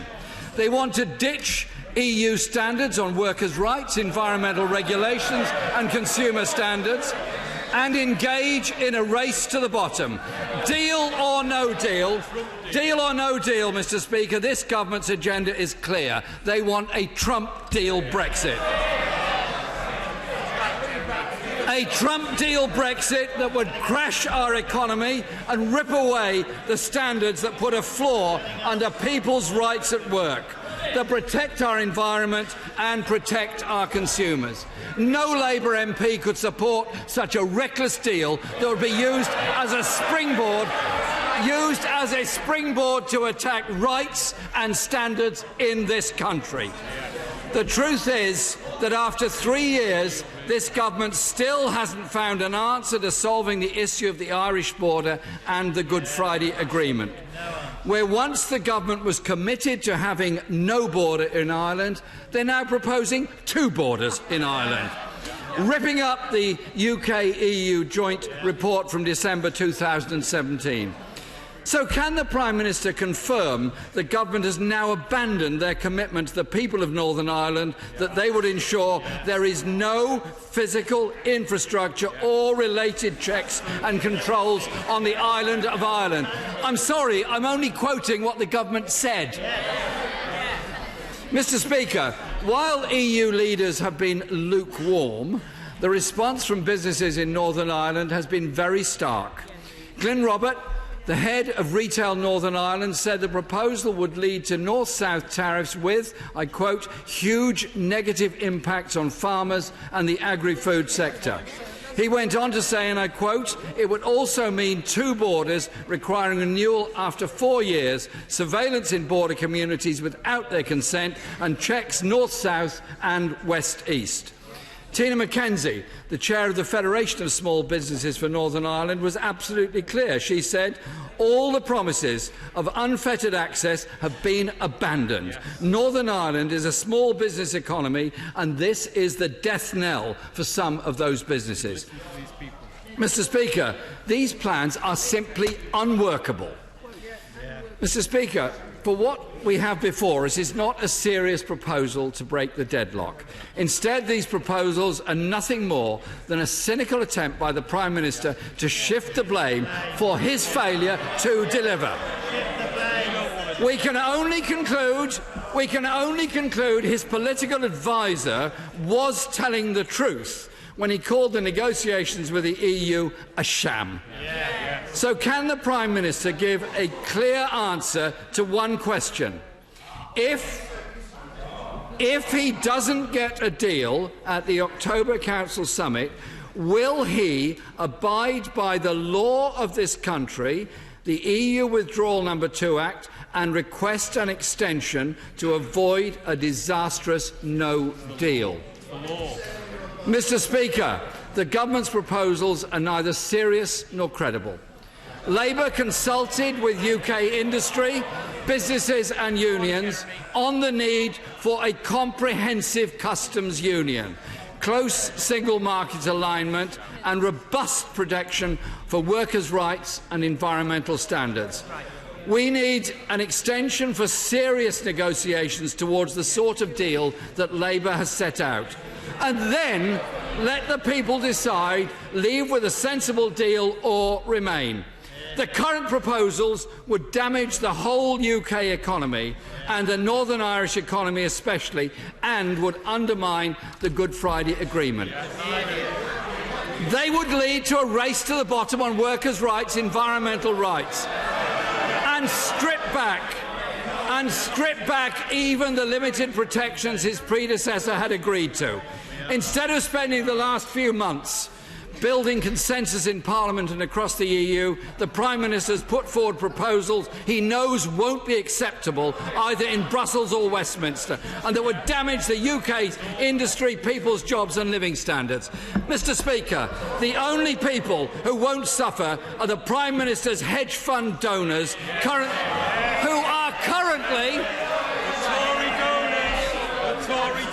are currently betting against the pound and running down our fragile economy. He is doing nothing but seeking to divide and risking this country's future for his own political gain. An America First deal with President Trump. The proposals are unrealistic and damaging and will, as I think the Prime Minister full well knows, be rejected in Brussels, rejected in this House and rejected across this country. Well, Mr. Speaker, I must confess I am disappointed by some of the tone that and the remarks that the honourable gentleman has made, because I think that this is a very good basis for a deal, and to take his points in turn and to take his questions seriously, Mr. Speaker. He asks what is the advantage of this deal over the previous withdrawal agreement, and very simply it is this, Mr. Speaker, that the objections on all sides of the House to the previous withdrawal agreement were based on the backstop, which, as the right honourable gentleman knows, keeps the UK locked in the customs union and in the single market with no say on those arrangements. And, Mr. Speaker, I listened very carefully to honourable members on all sides of the House during those debates, and that was the burden of the House's objections to the backstop. He asks a reasonable question about standards, Mr. Speaker, environmental and social protections, and I think it would be the will of this House under any circumstances to keep our standards the highest in the world. The highest in the world. And the advantage that we have in coming out of the EU, as I'm sure the right honourable gentleman would accept if he reflected on it, is that we can go further. And there are some things that we can now do that have been long called for by the British people, for instance on animal welfare, that I think would be very advantageous. For instance, we can now ban the cruel export of live animals. And I'm sure that he will see that there are advantages that flow from this approach. He asked about physical infrastructure at the border, and I think I've been clear many times, and this government has been clear many times indeed. The previous administration, my right honourable friend, was absolutely clear that under no circumstances will the UK institute physical infrastructure at or near the border. He raised the concerns of businesses in Northern Ireland, and of course they must be at the forefront of our minds, and we will ensure that their needs are properly looked after, and that is indeed why we have made the compromises that we have for the immediate future to protect their immediate interests. And they will, of course, he asked about unfettered access to the GB market. They will, of course, have unfettered access to the GB market, and that goes with that, and with no checks whatever. And one thing is absolutely certain about those businesses is that they want a deal, Mr. Speaker. They want a deal. I've talked to them, I'm sure the right honourable gentleman has. And I may say to him, and I say to the House, I believe this is our chance and their chance to get a deal. And I listened to what he had to say about delay and keeping this country in the EU beyond the 31st of October. And I must say, Mr. Speaker, that option does not commend itself to me. It would incur another £1 billion a month to no advantage whatever. I think the people of this country have had enough unnecessary dither and delay. They want to get Brexit done. They want to get on and do a deal. Mr. Speaker, this is a very good basis for the deal. I commend it to the House, and I hope that honourable and right honourable members across the House will support it. Sir William Cash. Thank you, Mr. Speaker. Welcoming indications of progress in these negotiations, will my right honourable friend agree that the overriding democratic issue is that the referendum result itself and the Withdrawal Act, with the 31st of October as the end date, confirms the sovereign and inalienable right of the British people to govern themselves, and that we need, in this country, a general election now and get Brexit done? Prime Minister. I'm grateful to my right honourable friend, but of course the opposition has many times, at least several times, rejected the invitation to have a general election for reasons that I think will be apparent to most people in this House and most people in this country. We must leave them to consider their own decision. But what I can certainly tell him is that under this deal, this country will certainly be taking back control not only of its borders and its money, but also, of course, of its laws. Blackford. Thank you, Mr. Speaker, and can I thank the Prime Minister for an advance sight of his statement. Mr. Speaker, I want to be very clear with the Prime Minister from the outset. These proposals are unacceptable, they are unworkable, they are undeliverable. It is all about blaming someone else, in this case the European Union, when his plan is rejected. Mr. Speaker, it is a plan designed to fail. But of course, the Prime Minister knows that. By his own design, this take-it-or-leave-it threat is yet another push towards a catastrophic no-deal exit. Mr. Speaker, For Scotland, these proposals would take us out of the European Union, the single market and the customs union against our will. That's the deal. The UK Government's document talks about the consent of the people of Northern Ireland as being required. Where is the requirement for the consent of the Scottish people who voted to remain, whose voices are ignored by this Conservative government? The Prime Minister may have bought the consent of the DUP with these proposals, but every other political party in Northern Ireland and every other major business group are not buying it. And, Mr. Speaker, they're not alone. The Prime Minister doesn't have the consent of this House. He doesn't have the consent of these islands for this doom deal or for a devastating no-deal Brexit. Let me tell him now, he will never have the consent of Scotland. Prime Minister, why is it acceptable for Northern Ireland to stay in the single market of the European Union, but not for Scotland? This is not a basis of a deal. It is a half-baked plan from Dominic Cummings and his Brexit fanatics. The Prime Minister knows that he can't get his proposal approved, and he doesn't care. Because the truth is, the Prime Minister either has no interest in getting a deal or doesn't grasp the reality of a workable backstop. Mr. Speaker, the Prime Minister must be reminded that he is duty-bound to obey the law and seek an extension to the 31st October deadline. So, let me put this to the Prime Minister. The proposed deal is dead even before it left the podium of the Tory conference. The Prime Minister's contempt for this House, because that's what it is, for democracy, for the people to have their say through their representatives, is clear for us all to see. This House must take back control, not for us, but for the people that we serve. So I want to ask the Prime Minister, and Mr. Speaker, if I may, I want the Prime Minister to think very carefully before he answers. And I say to him, give us an actual answer. Will the Prime Minister obey the law as required to seek an extension? And if not, will he commit today, right here, right now, that he will resign? Mr. Speaker, we will not let the Prime Minister shift the blame. You know, Mr. Speaker, it is quite remarkable, because we're talking about a Prime Minister threatening to break the law, and the guffaws from the Tory benches really says it all. Mr. Speaker, we will not let the Prime Minister shift the blame for his devastating plans for a no-deal Brexit. The responsibility for the catastrophic threat lies solely and squarely at the Prime Minister's door. That's why I want to put the Prime Minister on notice. The SNP will do everything possible to secure an extension and to stop a no-deal Brexit. So I say to the Prime Minister, be warned, secure an extension or resign. If not, the SNP stand ready to bring this government down.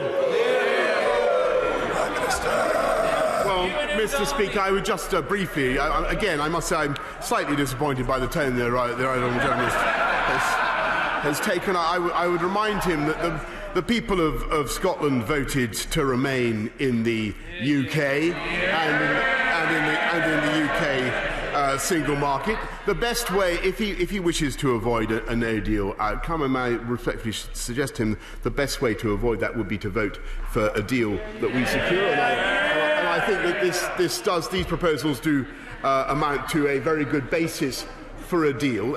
And finally, thirdly and finally, Mr. Speaker, if he wants to remove me from office, then the best thing he can do is to work on the right honourable gentleman opposite and persuade him to call a general election and try his luck that way. Damien Green. Thank you, Mr. Speaker. Many of us on all sides of the House want to deliver what people voted for, want to avoid a no-deal Brexit, and want to avoid the process being strung out interminably. So I welcome the Government's latest proposals. Can the Prime Minister assure me that the customs proposals for the Irish border don't involve the construction of any new physical infrastructure, whether at the border or anywhere else? I'm very grateful I'm very grateful, Mr. Speaker, to my right honourable friend who's taken a keen interest in these matters for a long time and has helped to bring many members together across the House on this question. I can tell him that absolutely not. That it does not. The proposals we are putting forward do not involve physical infrastructure at or near the border, or indeed at any other place, Mr. Speaker. Joe Swenson. Thank you, Mr. Speaker. If the Prime Minister had bothered to go to the Northern Ireland border, he would know the genuine fear that people there feel about his proposals, which they see will result in physical infrastructure for the border, whether that is actually on the border or, as he euphemistically puts it, at some other point in the supply chain. His plans there have been denounced as the worst of both worlds. So, will the Prime Minister now go to the Northern Ireland border and listen to the people and communities there? Or does he just not care? Mr. Speaker, I of course understand the concerns of the people on both sides of the Northern Irish border, and indeed across this country. And that's why we are absolutely determined not to have any kind of infrastructure checks at the border or near the border. As I explained to my right honourable friend, they are not necessary. And may I invite her also to support these proposals, and perhaps she could ask her Liberal Democrat colleagues to retract their letter to Jean-Claude Juncker, urging him not to agree to a new deal with the British government. Mark Francois. Thank you, Mr. Speaker. May I commend the Prime Minister's emphasis on a future free trade arrangement as his desired end state, which is what many of us have wanted all along. Does he recall that earlier in the year, when the House voted on the so-called indicative votes on a number of different options, a customs union, Norway and so on, all of those were defeated bar one? The one option that has ever passed this House, other than the withdrawal agreement as originally presented, was the so-called Brady Amendment, the essence of which was to expunge the backstop in favour of alternative arrangements, which passed the House of Commons on the 29th of January by 16 votes. Does that give him hope that this could get through? Yes, it does, Mr. Speaker, and I'm also. It does indeed, Mr. Speaker. I thank my right honourable friend for his point, and he's right also in his ambition for what we can do with this deal, because it does liberate us to do free trade deals around the world and to take back control of our tariffs and our customs. And I'm also fortified by, I think, the knowledge on all sides of this House that this has now been going on for 3.5 years. This does represent a very good basis for a deal, and I hope that colleagues will support it. Hilary Benn. Thank you very much, Mr. Speaker. For the last 3 years, it has been government policy that border arrangements between Northern Ireland and the Republic after Brexit would not include checks and controls. That is enshrined in UK law. But now the Prime Minister has announced that there will be customs checks in Northern Ireland, and he has, those are the words he used, and he has entertained the possibility that Northern Ireland will never enter the regulatory zone of which he speaks, because if the Assembly and the Executive don't agree to do so, that will not happen. And as a result, he has abandoned that commitment and risks the return to a hard border. How is that consistent with the joint declaration of 2017 signed by his predecessor, the Good Friday Agreement, and the peace and stability in Northern Ireland that has been so hard won? Right Prime Minister. The right honourable gentleman is absolutely right to lay the emphasis that he does on the Good Friday Agreement and the peace process. And I can tell Mr. Speaker, that in all our conversations we are driven by the need to protect and indeed to fortify that agreement and that process. And I think that this deal that we are setting out gives us the opportunity, gives communities in Northern Ireland the opportunity to build on that process. But I must stress to him that he is mistaken if he believes that it will involve, that any of our proposals will necessitate any kind of checks at the border. That is absolutely untrue. Or indeed any kind of hard border, because that is, I must tell him respectfully, that is untrue. Sir Graham Brady. Mr. Speaker, given that this proposal meets the terms set out in the amendment that was passed in this House on the 29th of January, can I urge the Prime Minister to go to his EU colleagues with some confidence and to tell them that there is every likelihood, if not certainty, that this proposition will command the support of the House of Commons and can take us forward and break the deadlock that has been dogging us for so long. I congratulate my right honourable friend, because it was, after all, his amendment that went to the heart of what I think the House saw as the fundamental problem with the previous withdrawal agreement, and these proposals do indeed address those concerns, and I hope that right honourable members will get behind them. Anna Soubry. Mr. Speaker, I'm sure you will have observed that the Prime Minister's predecessor, at least to her credit, got things in the right order. She got an agreement with the European Union that did command support, it has to be said, in Northern Ireland. The Prime Minister, but she couldn't get it through this place, thinks he's got the support of Parliament, but he hasn't got any support from the European Union, and he hasn't got the support of the people of Northern Ireland. So I congratulate him on getting a deal with the ERG and the DUP. But I remind him that the DUP do not represent the people of Northern Ireland. And I observe they can't even be bothered to turn up today.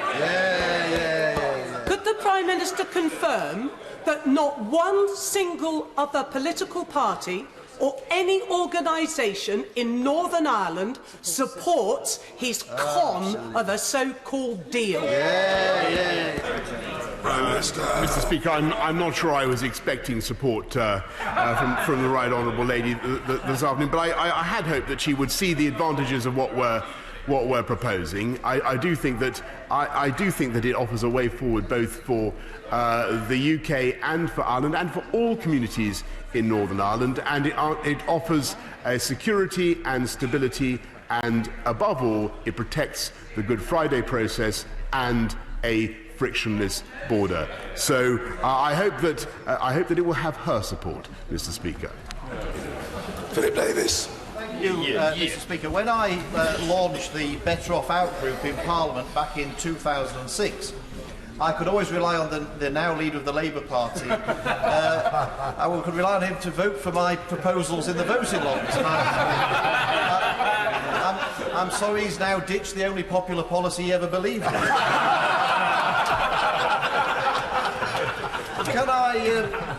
Can I ask the Prime Minister whether or not what he's proposed is a final offer to the European Union, and that if they reject his offer out of hand, that it will be the policy of the government to leave the European Union without a deal?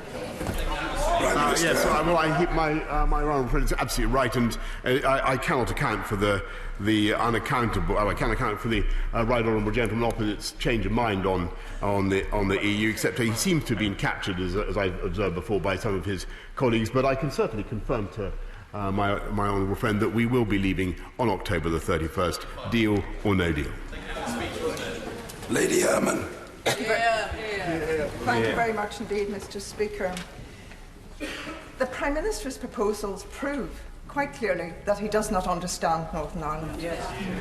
While the Prime Minister is perfectly happy, it seems, to dance to the tune of his friends in the Democratic Unionist Party, he forgets or he chooses to ignore the fact, and it is a fact, that the DUP does not represent the majority of people in Northern Ireland. The DUP campaigned for leave, along with the Right Honourable Gentleman. But the majority of people in Northern Ireland voted Remain. The majority of people in Northern Ireland will be extremely concerned by the proposals that he has tabled yesterday and spoken to today, which introduce 2 borders in Northern Ireland. And may I remind the Prime Minister that the people in Northern Ireland certainly do not want the UK to leave the EU without a deal. What people in Northern Ireland really want, all of them, is to continue to enjoy the peace and stability delivered by the Belfast Good Friday Agreement. I want the Prime Minister to go through the statement he has delivered and pinpoint to the House and the people of Northern Ireland the aspects of his proposals which guarantee peace and stability in Northern Ireland. I'm grateful to the honourable lady, and I should say the most important thing is that we will abide by every the clause and principle of the Good Friday Agreement. Above all, there will be no border, there will be no hard border at all in Northern Ireland, and most importantly, we will be governed by the principle of consent. And I am more than happy to meet with the Right Honourable Lady to discuss exactly what I mean, if that would be useful to her, because I do accept that these proposals deserve wider circulation and wider explanation. I'd be more than happy to meet with the Right Honourable Lady to go through them. Alistair Burt. Thank you, Mr. Speaker. Can I commend the tone that the Prime Minister has taken today and the way in which he's answered questions, which fulfils what was my aim when I supported the recent withdrawal bill, which was to encourage the government to pursue a deal as by far the best option going forward in the future. Can I say to him that it's clear that it is unlikely that every part of his proposals are going to be fully accepted. But can I draw the House's attention to the phrase in his letter to Jean-Claude Juncker yesterday, which says, the letter sets out what I regard as a reasonable compromise, the broad landing zone in which I believe a deal can begin to take shape. Does his tone and style today suggest that the compromise that he's been able to put forward has not yet finished, and if there are needs to handle some of the difficult issues that have been raised, he is still open in that frame of mind to take this forward, because a deal would now seem to be achievable if that tone is continued? Well, of course, my right honourable friend is right in what in his surmise about our intentions. But I think perhaps for the benefit of the House and for people watching, people should be reminded that what the UK has done is already very considerable. We have already moved quite some way, and I hope that our friends and partners across the Channel do understand that, and I hope that my right honourable friend understands that as well. We have gone the extra mile. What we are doing both on agri-foods and on goods, with the principle of consent, is, I think, a very considerable move towards compromise. Hey, Cooper. Well, the Prime Minister agreed to give evidence to the Liaison Committee before the European Council on this. And can he also confirm that he's proposing to remove the provisions in Article 4 of the Annex, in particular the commitment not to reduce fundamental rights at work, occupational health and safety, fair working conditions and employment standards?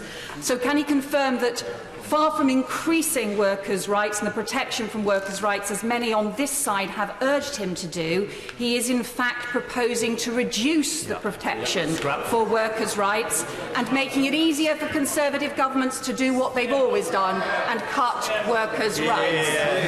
Mr. Speaker, the Right Honourable Lady is, I think, in error if she thinks that that's our intention. We are going to be ensuring that this country has the highest standards for workers' rights and for environmental protections, and I'd be more than happy to meet the Right Honourable Lady to explain what we're going to do. Stephen Crabb.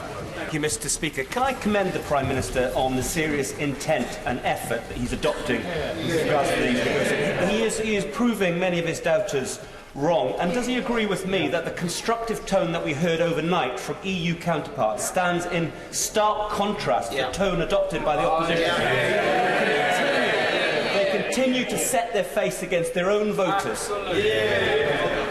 Yes, Mr. Speaker, I thoroughly agree with my right honourable friend, and I hope that all colleagues on all sides of the House will think very carefully about the terms of the deal that we're setting out. I'm more than happy, as I've said, to discuss them and to explain what we're trying to do, but I think it is incumbent on all of us to get this thing done, get it over the line. I think that is what the overwhelming majority of our electorate want us to do. Whether they voted Leave or Remain, people want us now to speak up for democracy. Ben Bradshaw.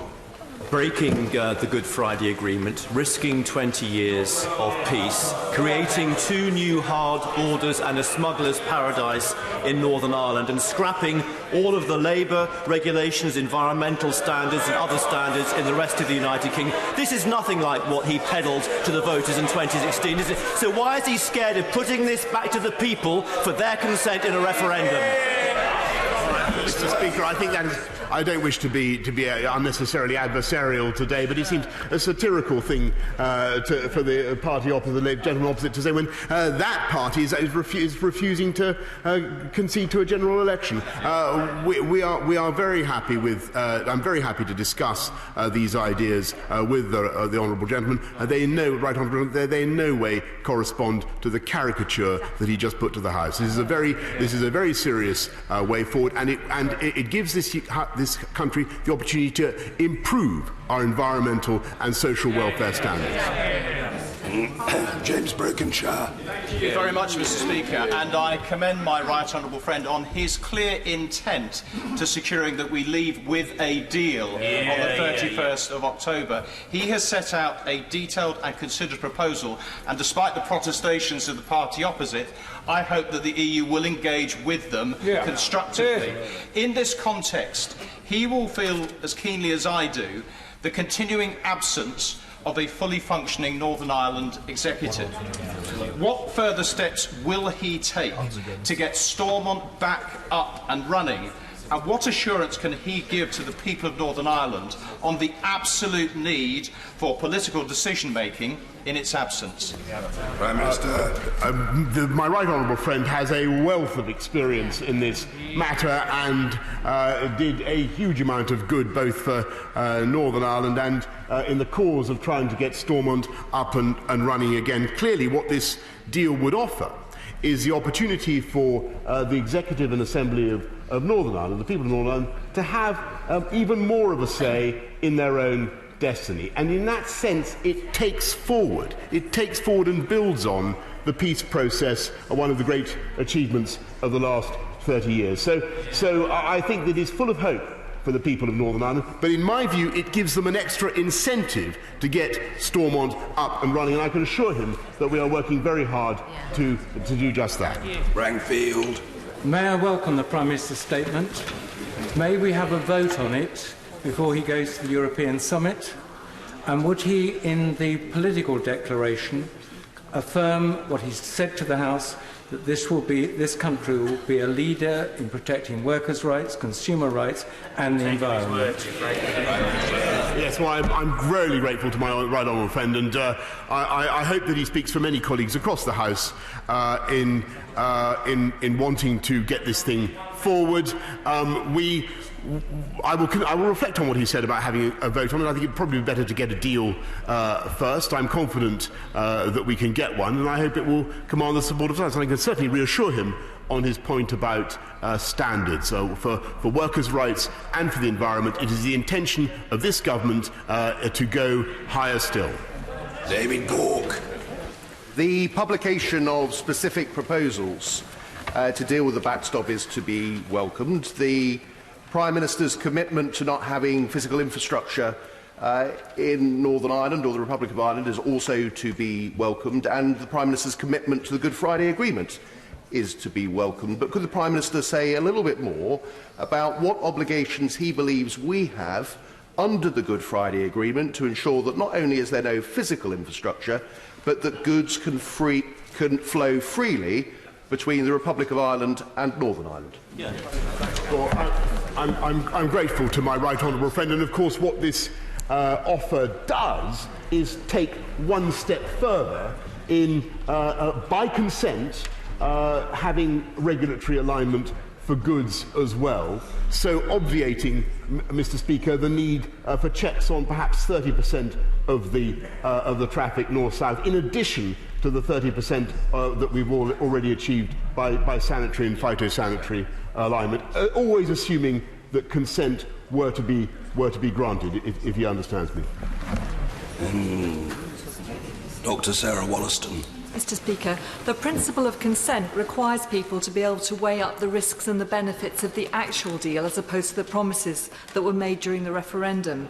I'm afraid there are many detailed questions arising out of the Prime Minister's statement, and they can't be answered in this format. So can I ask the Prime Minister when he will keep the clear commitment he gave to appear before select committee chairs at the liaison committee, and will he do so before Parliament prorogues? Mr. Speaker, I'm absolutely committed to appearing before the Honourable Lady's committee, and she will have an answer within an hour of my departure from the chamber this afternoon. Dr. Greg Clark. Thank you, Mr. Speaker. Most people in this House and the country want to have a good deal with the EU. So can I welcome very much the pragmatic approach and the demeanour that my right honourable friend has taken today, and look to our European neighbours, and I might say the Leader of the Opposition, to respond in kind. He set out a new Northern Ireland protocol, which would kick in if and only if we have not yet concluded a free trade agreement. So can I ask my right honourable friend, is it his expectation that should the protocol be needed, it would be intended to be temporary? And is it also his expectation that it would involve zero tariffs between the UK and the EU? The answer to both questions is in the affirmative, Mr. Speaker, and I want to thank my right honourable friend for his constructive attitude to this, and if there are any more details that he needs to establish from me, Mr. Speaker, I'm only too happy to share them. Pat McFadden. Thank you, Mr. Speaker. With regard to the regulation of goods side of this, not the customs, the regulation of goods, the government's explanatory note says that these arrangements must receive the endorsement of the Northern Ireland Assembly, and executive paragraph 13 of the paper says this must happen before the end of the transition period and every 4 years afterwards. Can he confirm that what this means is that even if these proposals were to be agreed by the European Union, and even if they were subsequently agreed by this House, if they were not then approved by the Northern Ireland Assembly during the transition period, they would only last for a year, following which we would have no commitment to the common regulatory system that is essential for the open border? Prime Minister. Well, Mr. Speaker, the Honourable Gentleman is making a very valid point, if I may say, but the mechanism of consent is clearly vital, and we are in the midst of discussions with our friends about exactly how it should work. But I won't hide it from the House. He is making a legitimate point, but we will, I'm sure, solve this question during the discussions about consent. Sir John Hayes. Mr. Speaker, the test of reasonableness is one understood by legislators, and compromise, as the Prime Minister has said already, is intrinsic to all negotiations. What the British people are most frustrated about is what they perceive as displacement and dither and delay. So will the Prime Minister be clear in his decisive determination that he continues to personify that spirit of getting on, getting out and getting ahead? Well, thank you very much, Mr. Speaker, and that is exactly what we intend to do. And the purpose of this deal, these proposals, is to get Brexit done, Mr. Speaker, and for us all to move on as a country and move on together. I do believe they represent a very good way forward for the UK. They will enable us to do free trade deals. They will enable us to regulate our own laws and our own system. And above all, Mr. Speaker, they will enable the UK to leave the EU, as the people of this country were promised, whole and entire, and to protect our precious union with Northern Ireland. Ms Savile Roberts. Now, the Prime Minister's blame game goes down very well on the stage-managed Tory conference platform, but I wonder whether he has stress-tested the technical details of his proposals on the UK's constitution, or did he only require the DUP's consent? Now, I note that his proposal claims to equip the Stormont Assembly with the levers to control the direction of Northern Ireland's national question. Does he not agree that this sets an interesting precedent for the Senedd to be equipped to review Wales's constitutional relationship with Westminster every 4 years too? Or does he just hope and pray that somebody will stop him? As the Right Honourable Lady knows, there is a unique situation in Northern Ireland under the Good Friday Agreement, and what I think we're proposing today gives this country the opportunity to develop and intensify that. But I'm willing to listen to her pleas for the Senedd, and I will consider them closely. Sir Geoffrey Clifton Brown. Thank you, Mr. Speaker. I believe this represents a significant step towards breaking the deadlock which businesses and the vast majority of this people want to see. Can my honourable friend confirm that in the spirit of goodwill now generated on both sides of the Channel, he will negotiate 24 hours a day, exhibiting every flexibility to get a deal? I will strain every sinew, Mr. Speaker. In fact, it was only my desire to appear before you and the House today that restrained me from going off to other European capitals and selling this project. We're delighted to hear it. Christian Matheson. Thank you, Mr. Speaker. Can the Prime Minister not accept that a customs post that is sited 20 miles away from a border still represents a hard border, and therefore it goes against the Good Friday Agreement? Why is he willing to prioritise Brexit against the Good Friday Agreement? Well, thank you, Mr. Speaker. I should remind the honourable gentleman that there has been a fiscal border for many years between the UK and Ireland, a fiscal border, and customs checks do not mean customs posts or infrastructure of any kind, as I'm sure he appreciates. And if he doesn't, then Mr. Speaker, I'm more than happy to share with him our thinking and to explain how it can be done. Philip Dunn. Mr. Dunn. Thank you, Mr. Speaker. Can I remind my right honourable friend that I voted Remain in the referendum? I voted to deliver Brexit in this House ever since. And can I congratulate him on the constructive proposals that he's put forward and wish him every good fortune that the EU will engage with them as they need to.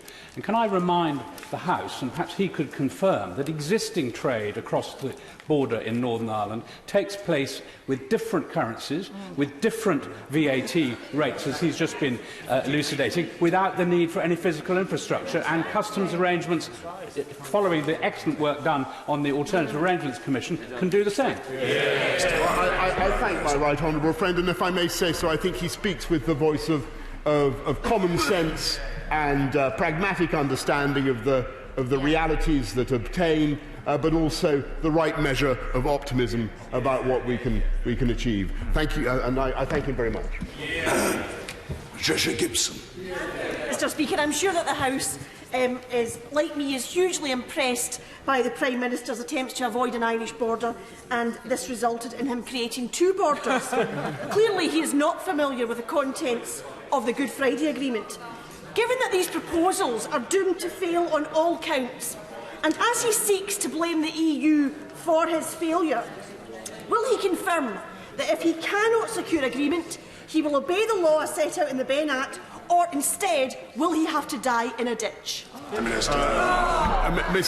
Speaker, I reject the suggestion that what we are doing is not in conformity with the Good Friday Agreement. Indeed, it is intended to build on the Good Friday Agreement, and if it would help the Honourable Lady, I'd be more than happy to talk to her about our plans and to elucidate her on the matter.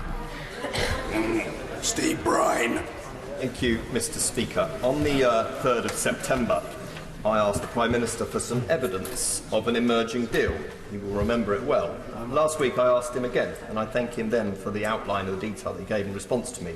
Today I don't need to do that, because he set out some real meat to Mr. Juncker in his letter, and I'm very, very pleased to see it, Mr. Speaker. I knew he wanted a deal, and he told me he wanted a deal, and I believe him.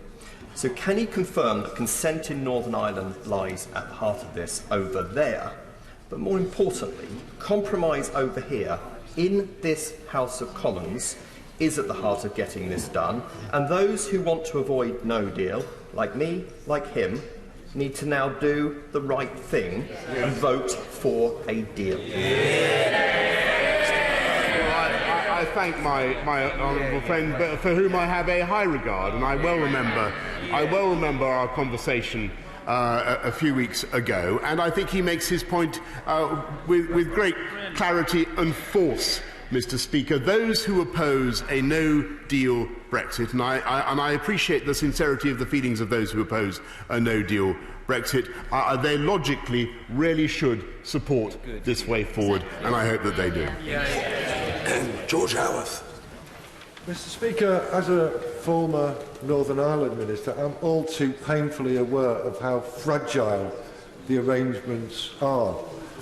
And the Prime Minister's proposal, as my honourable friend for Wolverhampton South East pointed out, are all contingent upon the periodic renewal by the Executive and Assembly of his proposals. Doesn't he realise that will only add to the fragile political situation that already exists in Northern Ireland?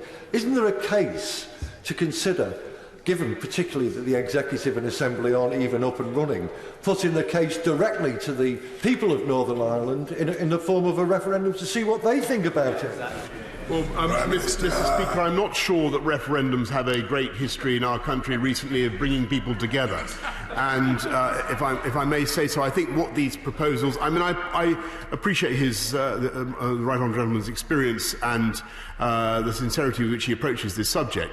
I do, and he's right, obviously, to raise the concerns of both communities, but I think that this offers a way forward for both communities, and it is very important that the views of all communities are respected, and that's why the principle of consent is at the heart of what we're proposing. David Jones. I commend my right honourable friend on putting forward these positive proposals, which merit an equally positive response from the European Union. He's mentioned the need for amendments to the political declaration, the significance of which is frequently understated. I assume that this includes the deletion of the reference to building and improving on the single customs territory, but can my right honourable friend say what other amendments he considers will be necessary? Prime Minister. Well, Mr. Speaker, in due course, the text will of course be made available to honourable and right honourable members, though this is a negotiation, Mr. Speaker, and you will appreciate that we have to hold some things back, but I can certainly confirm to him that there will be no reference to the improving on the customs union the way that he has described, and the purpose of the political declaration will be to set out how we wish to develop our relationship with our European friends in a positive way, protecting standards, as I've said several times, insisting on the highest possible standards in this country, but also giving us the opportunity to develop a fantastic new free trade relationship, and that's what we're going to do. Luciana Berger. Thank you, Mr. Speaker. In an earlier answer, the Prime Minister alluded to the fact that he had support from business for his plan, and yet the director of the Northern Ireland Retail Consortium has said that the Prime Minister's plan is both unworkable and unpalatable. Will the Prime Minister point to one business that moves goods into Northern Ireland that supports his plan? Thank you very much, Mr. Speaker. I've met many businesses in Northern Ireland who want emphatically to get a deal, and that is the overwhelming view of businesses in Northern Ireland. And I hope very much, therefore, that she will support them in their ambition. Stephen Hammond.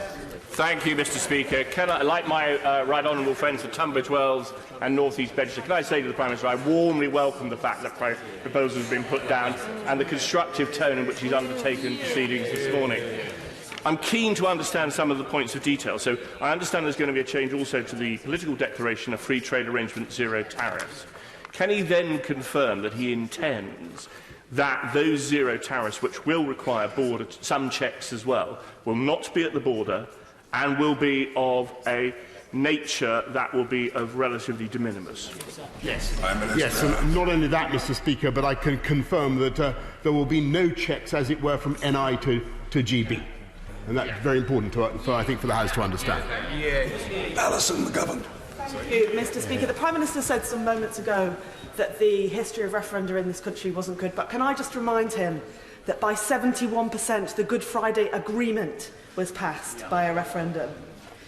But can I turn the Prime Minister to the detail of his statement today? On page 3, he refers to the regulatory zone for Northern Ireland, and he says the Assembly will vote again every 4 years, and if consent were withheld, these arrangements would then lapse after 1 year.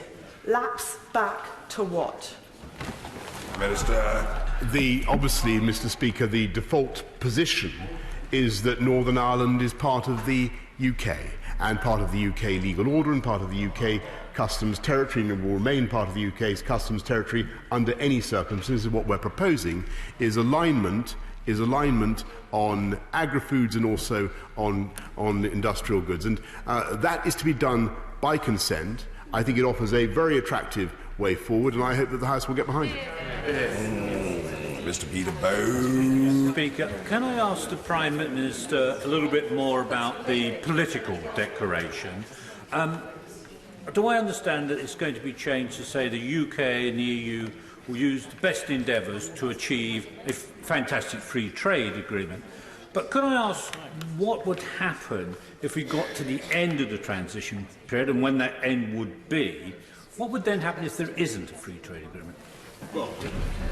Minister. I think in that very unlikely event, obviously the UK and the EU would revert to WTO terms. But I don't think that is likely. I think that the UK and the EU will be very keen, both parties, to strike a great free trade agreement. And that is what we will do, and that is what we will set out in the political declaration. Graham Morris. Mr. Speaker, more than a week ago, the Prime Minister told the House, in response to a question from my good and honourable friend, the member for Ashfield, that he would publish the previous EU withdrawal bill within days. Now, that's important because it could form the basis, with amendments, to move forward and break the deadlock, amendments on workers' rights, health and safety and environmental standards. So will the Prime Minister honour that commitment and publish the bill? Prime Minister. Mr. Speaker, we will of course publish the legislation in due course. Sir Henry Bellingham. Can I congratulate the Prime Minister on his statesmanship and indeed ingenuity in delivering an offer that's serious and credible, and if my emails are any to go by, there's huge support in my constituency. Can I take him to 1B of the protocol notes, which makes it clear that 100% of these unique areas of collaboration will continue? Will you find time to ring the Taoiseach and tell him that there are going to be many areas for joint collaboration on community projects, on pushing enterprise and investment and wealth creation on both sides of the border? I thank my right honourable friend, and he's in fact I talked to the Taoiseach, of course, last night, and expect to be talking to him quite a lot in the days to come, Mr. Speaker, and I will certainly make that point to him as well, and it's something we've already discussed. Barry Shearman. Mr. Speaker, would the Prime Minister agree that most of the people in this country are not extreme Remainers or extreme Brexiteers? Surely it is his job, and this House's job now, to look at a deal This is a bit of a deal we've heard today, a full look. Perhaps we should restart the cross-party discussion so that he can evade the conclusion that he has to break the law and leave without a deal. Could we restart sensible negotiations again? Prime Minister. Of course, Mr. Speaker. I have a high regard for the right honourable gentleman opposite, and I remember having many useful discussions with him about higher education when I did that job. I'd be more than happy to talk to him about what we're proposing and the way it can take our country forward and bring us back together. Sir Peter Bottomley. Can I say that as someone who 30 years ago served as Minister of Agriculture in Northern Ireland, that both there and in the UK, the deal and proposed transition matter, and the issues will have to be dealt with whether we crash out or whether we go with the deal. So I hope we do go with the deal. I think the majority in the House. And can I say to my friend the Prime Minister, it'd be a good thing if you could arrange to rescind the withdrawal of the Conservative whip from those of my colleagues who should be back on our side fully. Mr. Speaker, I defer to my right honourable friend for his long-standing experience in Northern Ireland, but I think that the agreement that we have, or the deal that we're proposing, is a very good one for Northern Ireland. And as for his suggestion on our colleagues, all I can say is that the consequences of the Surrender Act, and I use that term advisedly, are very serious for our ability to negotiate, and I hope very much that, notwithstanding those difficulties, this House will come together and get a deal over the line. That is the, if I may say so, that if to bring the whole country together and to bring this House together, I think that would be the best way forward. Stephen Doughty. Mr. Speaker, the Prime Minister has spoken a number of times about consent, but I would urge him, particularly the only representative we have here in this House at the moment speaking for Northern Ireland is the Honourable Lady for North Down, and I would urge him to listen very carefully to what she said, because he talks about consent. It is very clear this morning that there is not consent from many of the other parties in Northern Ireland, many people across the different communities, nor from the business community, nor from Dublin and from the Irish Government. So I would urge him to listen very, very carefully to that. There is a very simple way through this, and that is to put a credible deal back to the people, including the people of Northern Ireland, for a confirmatory vote. And I urge him to look at that very closely.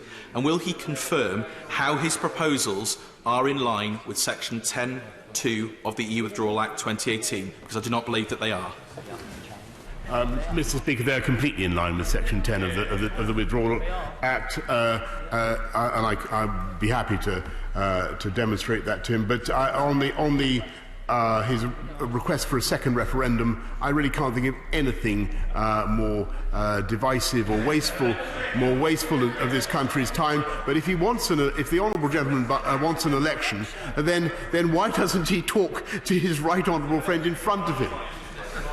Colleagues, I'm very grateful to the large number of people who've come up to the chair expressing concern about my throat, and their generosity of spirit and humanity are much appreciated. But I just want to take the opportunity to confirm to the House that the state of my throat, which is purely temporary, is not down to the consumption of a kangaroo's testicle. What type of testicle was it? I wouldn't eat it. It would probably be poisoned. And John Barron. Thank you, Mr. Speaker, and I'm glad to hear it. The devil will be in the detail, but I very much congratulate my right honourable friend on his improved proposals as a basis for a deal. But in straining every sinew to secure a good deal, will he be resolute, not only in his intent to honour the triggering of Article 50 by an overwhelming majority in this place, which clearly stated that we would leave with or without a deal, but also resolute in ensuring that we are actually prepared for no deal? Because it is an inescapable logic that by being so prepared, it improves the chances of securing such a deal, despite that logic escaping the parties opposite. My right honourable friend is absolutely right, and it's thanks to the preparations that we've made for that outcome, for a no-deal exit, and I thank my right honourable friend, the Chancellor of the Duchy of Lancaster, for everything that he is doing. That has unquestionably, notwithstanding the Surrender Act, has concentrated the minds of our friends in the EU and is helping us to get a deal. Yeah. David Hanson. Could the Prime Minister genuinely help me? In paragraph 9 of his explanatory note, he says the traders moving goods between Great Britain and Northern Ireland will need a new notification requirement regarding the nature of goods in the consignment, people sending, exporting and importing goods, where the goods will depart and arrive, and that these arrangements will not be affected until the transition period is completed. As the Honourable Lady for North Down said, that is effectively a second border.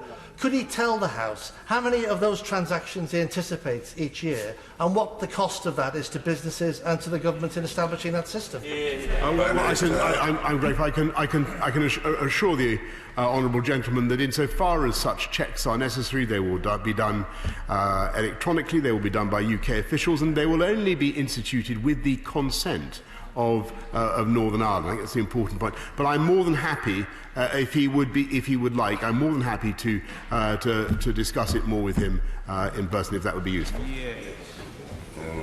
Jack Represti. Thank you, Mr. Speaker. Can I commend and congratulate my honourable friend on his statement and on his valiant efforts to secure us a deal and get us out of the European Union on the 31st of October. But may I ask him a question which a lot of my constituents are asking me, that when we finally leave on the 31st of October, that if it were to be without a deal, there will be no adverse effect on any UK-European defence collaboration, especially in the field of procurement, manufacture and wider operations. I'm grateful to my honourable friend, and I can tell him that we are proceeding with a huge collaborations across the front with our European friends, and I have no reason to believe that any of them will be interrupted. Peter Kyle. Mr. Speaker, from the outset of negotiations, the British government has understandably had its red lines. They are long-standing and unchangeable red lines. It's understandable also that our negotiating partners in the EU would have their red lines, which they have stuck to rigidly throughout this. Today and last night, the Irish Taoiseach has said that the proposals that the Prime Minister has laid before the House today break those red lines and are unacceptable to them. In his words, it's a non-starter. Why has the Prime Minister brought before the House proposals which are simply unacceptable to the EU? They are breaking their red lines they have had from the outset. If they had done the same to us, he would be using the most outrageous language against them, and yet he has brought something here which is completely unacceptable from the outset. Why? Prime Minister. I appreciate that the honourable gentleman follows these things very closely, but I don't recognise, I may say, Mr. Speaker, the characterisation that he has given of the response from our EU friends, even in Dublin. Victoria Prentice. I hope the Prime Minister can hear the collective sigh of relief, which tends to indicate that this might be the beginning of the end. The beginning. Will he join with me? Oh, we're nowhere near the end of the beginning. Will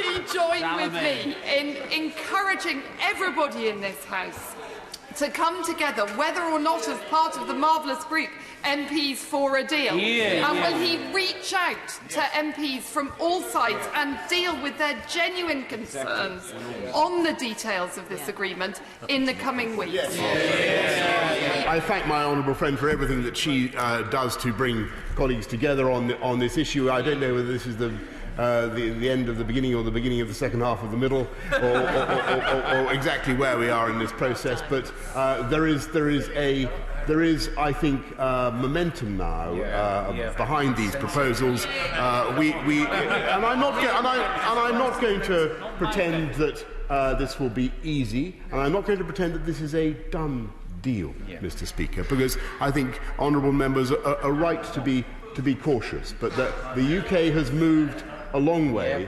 The UK has moved a long way, and I hope that our partners will recognise that and move correspondingly. And Clwyd. As the Prime Minister has repeatedly demonstrated this morning, the information about the political declaration is very vague indeed, and it wouldn't protect jobs, rights or security, and doesn't seek to address the major reasons why we on this side oppose the deal put forward 3 times by the previous Prime Minister. And can he also tell us what how the European Parliament, how does he think they are going to react to his proposals? Has he had any contact with them at all? Any indication what they are feeling? Yes, certainly. I've of course talked to the President of the European Parliament, in which she served with such distinction, and I can tell her and tell the House that what the European Parliament overwhelmingly wants is a deal rather than no deal, and I'm sure that they will see this as the basis of a very good deal. Bob Neal. Thank you, Mr. Speaker. The Prime Minister knows that my constituency probably had as close to a statistical dead heat of a result in the referendum as was possible, a tiny margin to remain, which is my own view. But he also knows that throughout that time thereafter, my constituents and I have urged that this House needs to come together and find a deal and go forward. And I therefore welcome what he has done today. I certainly support it as one who took a different view initially, but will he also recognise that the concern and distress that my constituents have is that there are some people, I regret to say on the opposite side of this House, who seem to rubbish every attempt at compromise, every attempt at a constructive way forward, and that frankly the country and they deserve better than that. And we should give this a fair chance. Well said. I thank my right honourable friend, and I think as somebody, and I know that he is a passionate pro-European to the depths of his soul, Mr. Speaker, and I respect him profoundly for his desire to get on, do a deal, get Brexit done, and then build a new partnership with our European friends, which is what we want to do. Kate Green. Manufacturers in my constituency operate an integrated trading model whereby they ship goods directly from Manchester to the Republic of Ireland for distribution across the whole of the island of Ireland. Can the Prime Minister explain to me how the deal he's proposing now offers them more certainty, fewer burdens and less cost, both than they have now and they would have had under the backstop? All those freedoms would continue, and I can reassure the honourable lady that, as I've said many times, there would be no checks for our part on goods coming from the EU, that's to say from Ireland into Northern Ireland, into the UK. Maria Caulfield.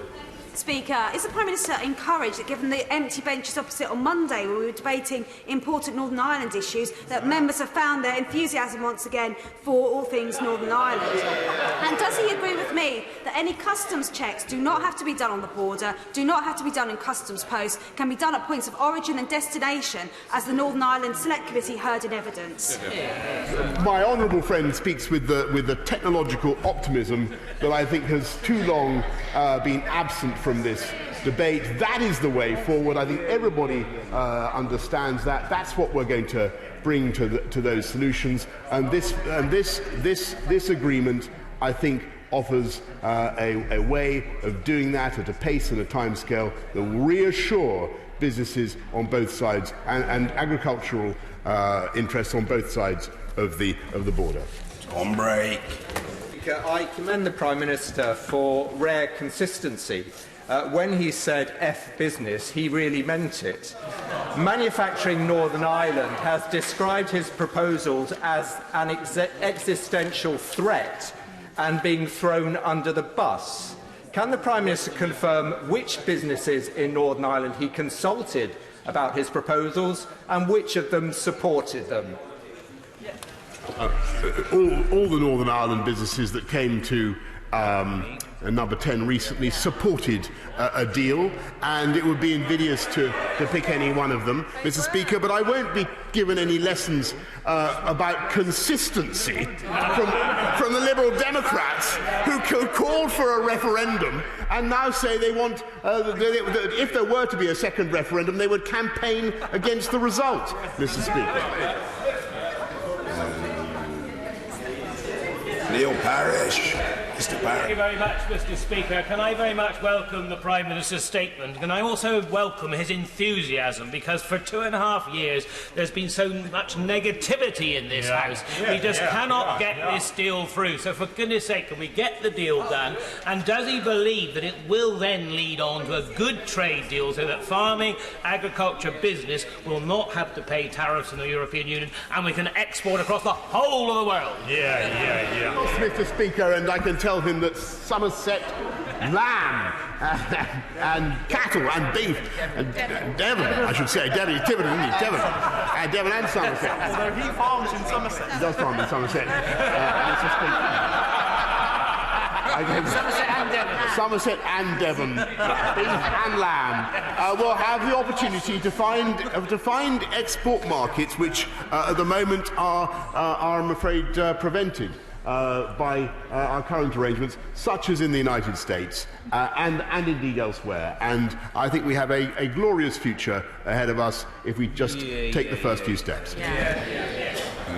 Dr. Rupert Hart. Thank you, Mr. Speaker. If the Prime Minister is looking for ways for his proposals to pass, can I say that I agree with my near West London neighbour that all our constituents want to move on from this intractable stalemate? And can I say to him that I would allow the final version of his deal through if it came, along with many people on this side and many on that side, some of him that he's kicked out of his own party, possibly even his own brother, if it came subject to a confirmatory referendum, disentangled from all the election gimmickry, and then allow them to have the final say. If it's as fantastic as he says, he has nothing to fear.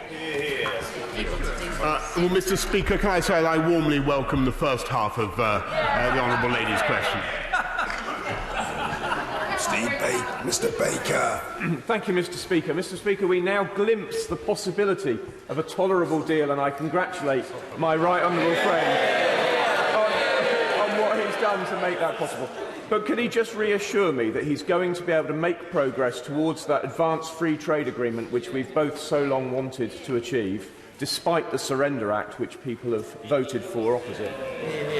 It is with no little sense of relief, Mr. Speaker, that I listen to my honourable friend, though he and I have talked a lot in the last few days, and I knew that was broadly his view. This is an opportunity to get this done, to do it in a way that I think satisfies all the requirements that we have set out, above all the peace process in Northern Ireland, but also allows the whole of the UK to take back control of our tariffs and our customs and to do free trade deals around the world in exactly the way that he has described and he has campaigned for so many years. Sir Leslie. Well, the Prime Minister is clearly trying his best to placate members on his own side, but please stop the pretence that this is a proposal for anything other than a hard border on the island of Ireland. Well, tariffs, checks, inspections, a customs frontier, these are not compatible. They're not compatible with the Good Friday Agreement. I really don't know who he thinks he's kidding. This is too important, too much is at stake for him to just brush aside the consequences purely for the party political interests of the Conservative Party. Mr. Speaker, I think that the former Shadow Treasury Minister should know that there already is a fiscal border in Northern Ireland, and far from adding to checks, what we are doing, as he will understand, and I think the House understands today, is making a very considerable move forward by saying that we will allow, by consent, regulatory alignment, both for sanitary and phytosanitary goods and agri-foods, and also for industrial and manufacturing goods. That is a pragmatic way forward. We're doing it by democratic consent. I think it's a method of solving the issue that should commend itself to moderate opinion on all sides of the House. Stephen Timms. you, Mr. Speaker. In the referendum, the Right Honourable Gentleman held out the prospect of frictionless trade with the European Union. Whatever else one says about these proposals, and I think he's acknowledged this, this is not frictionless. What are the reasons why it hasn't been possible to deliver what was promised? Mr. Speaker, this will be frictionless trade at the frontier. There will be no borders, there will be no checks, there will be no customs checks at the frontier. But of course, there may be de minimis customs checks, but not at the frontier and with no physical incarnation or physical infrastructure.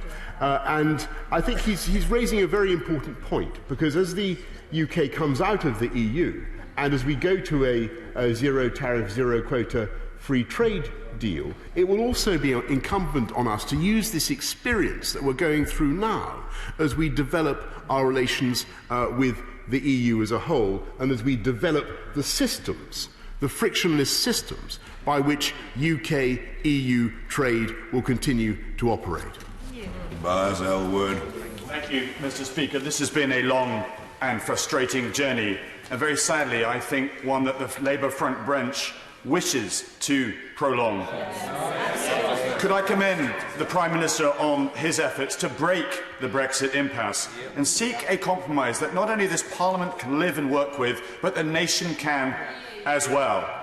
Would my right honourable friend agree the more voices here in this Parliament, especially from across the House, that express their approval in the national interest, the more powerful message this will send to Brussels as they meet for that critical meeting next week? Well, I thank my right honourable friend, and he is entirely right. And I know that he has campaigned passionately on this subject, and I know that his own voice is important in this matter. And I know how influential he can be also in reaching out across the House, and I hope very much to work with him to do that.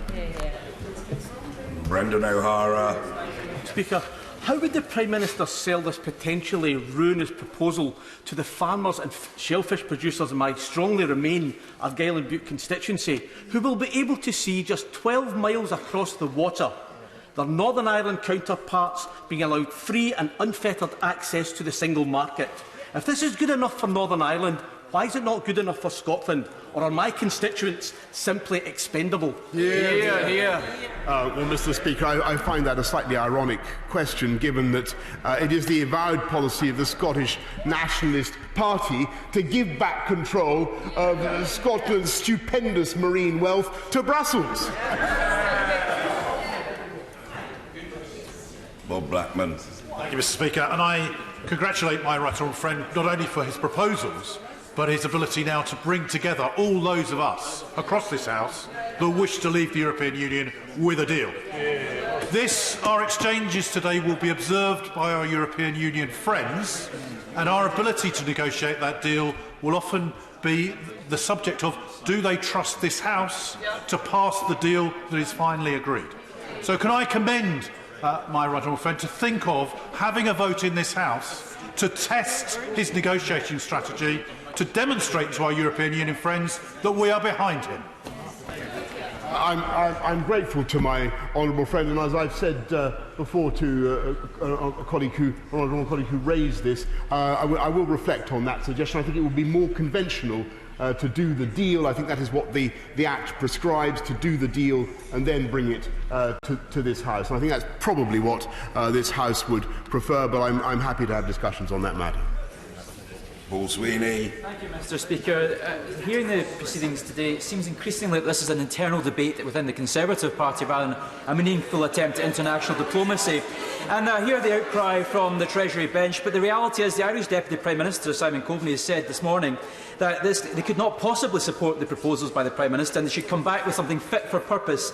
And elaborating on that, he says that we cannot support any proposal that suggests one party, or indeed a minority in Northern Ireland, could make the decision for the majority and how it would be implemented. So I urge the Prime Minister, how would you respond to that challenge if this is going to be workable?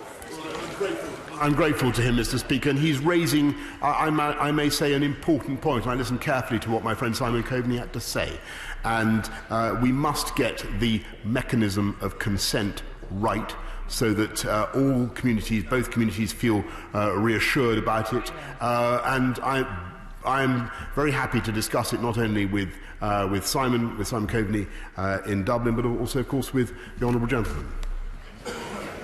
Robin Halfon. Thank you, Mr. Speaker. In Harlow, we've already seen the NHS Brexit dividend with a brand new hospital. The people of Harlow will feel that those who vote against this excellent deal, that it is really that they want to stop Brexit completely. Can my honourable friend confirm that, right honourable friend confirm that once we do this deal, that we will, when we leave the EU, gain control of our tax rates and be able to reduce VAT and energy bills for our hard-working constituents? Yes, Mr. Speaker, and not only will we be able to reduce VAT in the UK, we'll be able to do it in Northern Ireland as well. Deirdre Brock. Okay. Now that the Prime Minister has established the principle that different parts of the UK can have different EU status, Scotland must at least be entitled to claim her place in the single market and customs union. When will that proposal be put to the EU? I think that most people in this House do understand that the Good Friday Agreement does impose particular requirements on the governance of Northern Ireland. It is a unique situation, and as for the question that she raises, the people of Scotland had a referendum in 2014. They voted very substantially to remain part of the UK, and they were told it was a once-in-a-generation decision. Robert Courts. Mr. Speaker, may I also welcome these reasonable compromise proposals that we've heard today.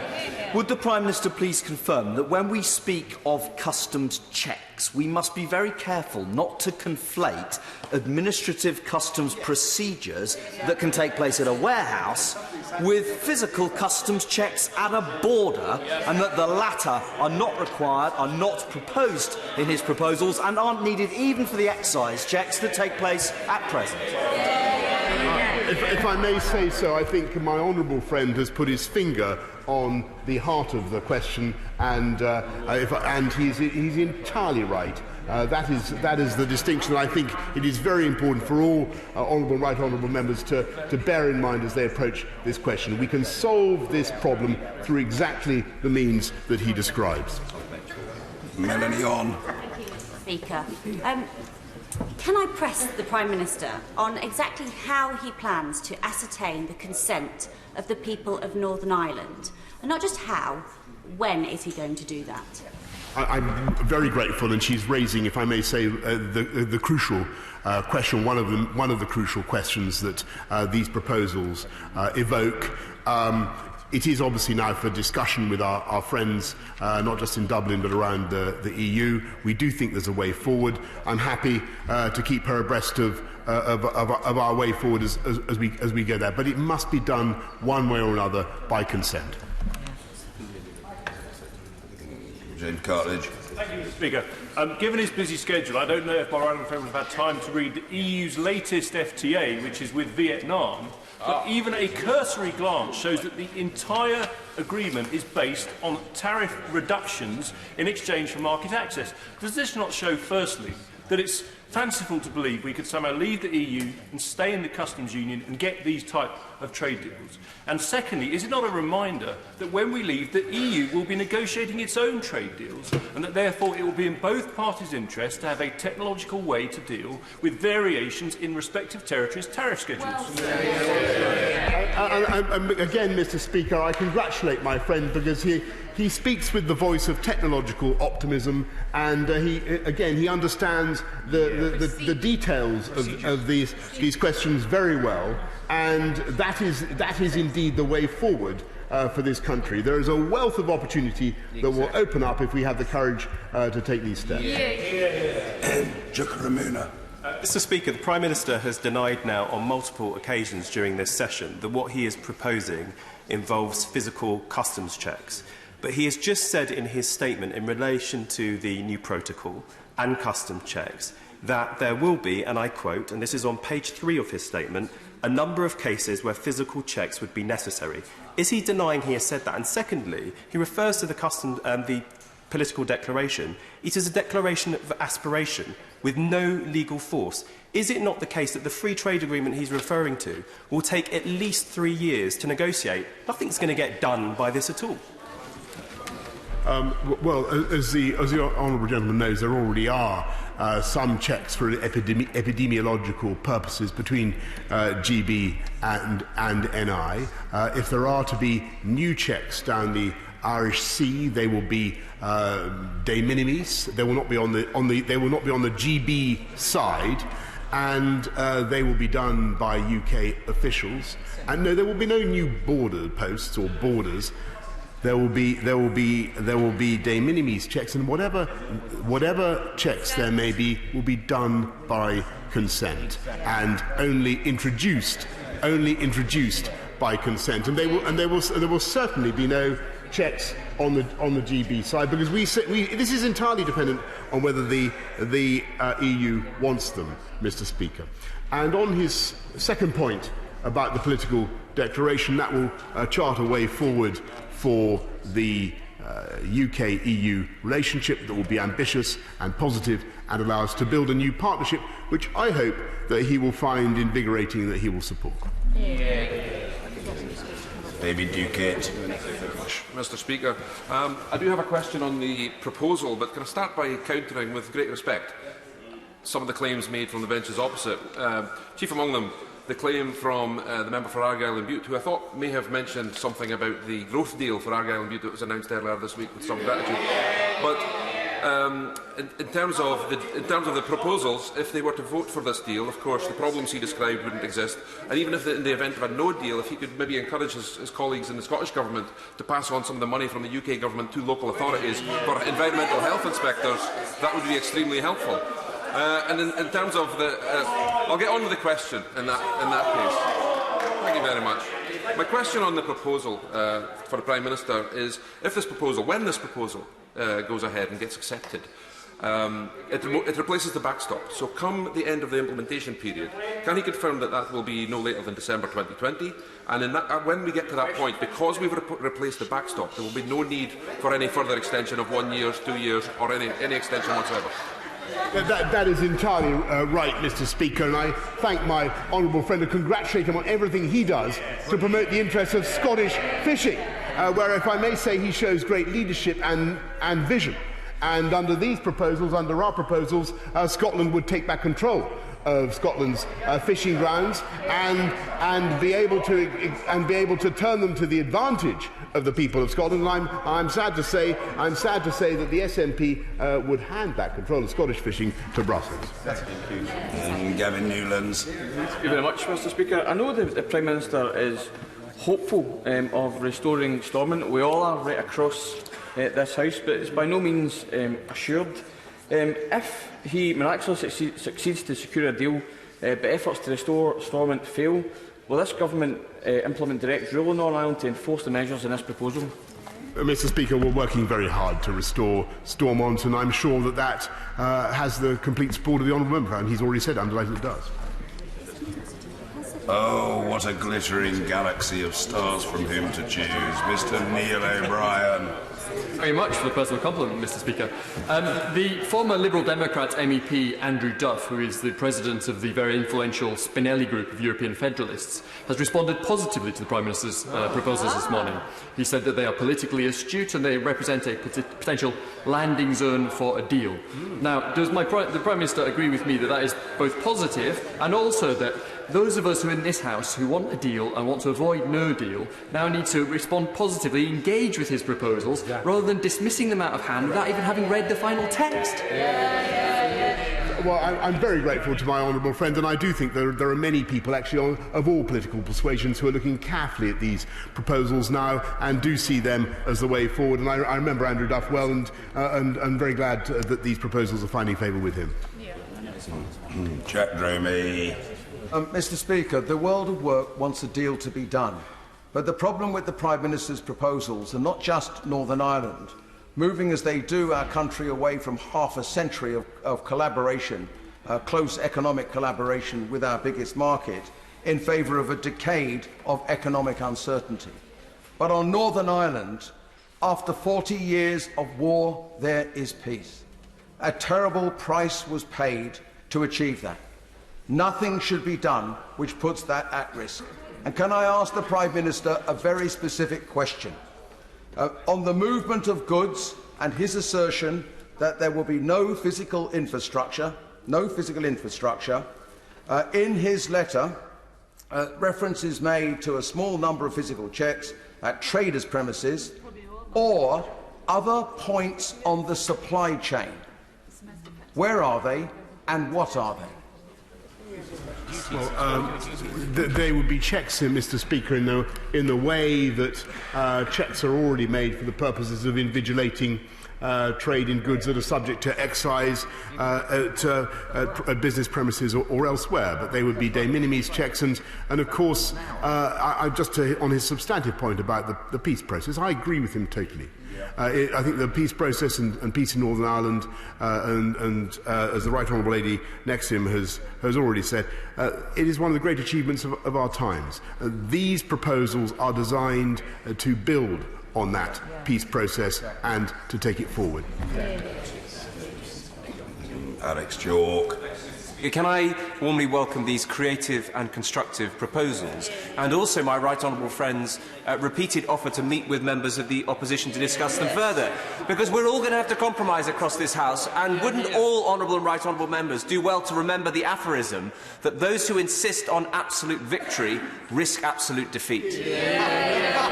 Mr. Speaker, there again speaks the voice of Cheltenham, and quite rightly, and I do believe that perhaps in this conversation this morning, people haven't paid enough attention to the move that the UK has already made. This is a very considerable advance that we're making in offering alignment in these areas. I think it's something that members do need to reflect upon, but it offers a way forward. If done by consent, I think it offers a very positive way forward, and I think the country will understand what we're trying to do. Patrick Reedy. Speaker, he said Scotland was going to take back control of fisheries, so does that imply that he's going to devolve those powers to the Scottish Parliament? Because all of his interviews at the Conservative Party conference suggests he's intent on a power grab and taking powers and legislating here for issues that are actually already to devolve to Scotland. Well, obviously, what we're proposing to do is to bring powers over UK fish back to the people of Scotland, and it is quite astonishing that the SNP continue to shrug off and to refuse the ability to run their own fisheries. Quite extraordinary. Alex Shelbrooke. Thank you, Mr. Speaker. Can I welcome my right honourable friend's approach since he's become Prime Minister to getting this moving forward? And indeed, can I thank my right honourable friend for spending well over 500, I believe getting close to 600 minutes at this dispatch box, answering questions to this House on this issue. And I believe he's approached it with statesmanship, workmanship and a scientific approach to get things done. So, Mr. Speaker, yesterday, when I backed my Prime Minister's deal, I got some, let's just call it, fruity questions on Twitter as to how I could be supporting the deal, having always wanted a deal. Does my right honourable friend agree with me that this is the way to get a deal? For those who want to leave with a deal, it's this compromise and it's moving forward. And those which were quick to bounce down to the media before even the political analysts had a chance to look at it, give the game away that they're not interested in a deal and they're not interested in honouring democracy. I think that is, and I'm grateful to my honourable friend. I think, Mr. Speaker, it's quite likely that I will spend many more minutes at this dispatch box elucidating these matters, and I'm very happy to do so. But I think he's making the crucial point, which is that, of course, this House, many members of this House are opposed to no deal and what they see as the damaging consequences of no deal, even though, as I've tried to reassure the House, I believe we can greatly minimise those impacts. But I think it is, if members are opposed to no deal, then they really logically ought to support this as the way forward. I think it's very creative, it's very constructive, it takes the country forward and delivers on the mandate of the people. Jill Mura. Mr Speaker, but the Prime Minister must recognise that this deal manages to put two borders on or around the island of Ireland, whilst at the same time significantly undermining the North East manufacturing and exporting economy and leaving our NHS and indeed our gorgeous landscape open to the depredations of the American big business.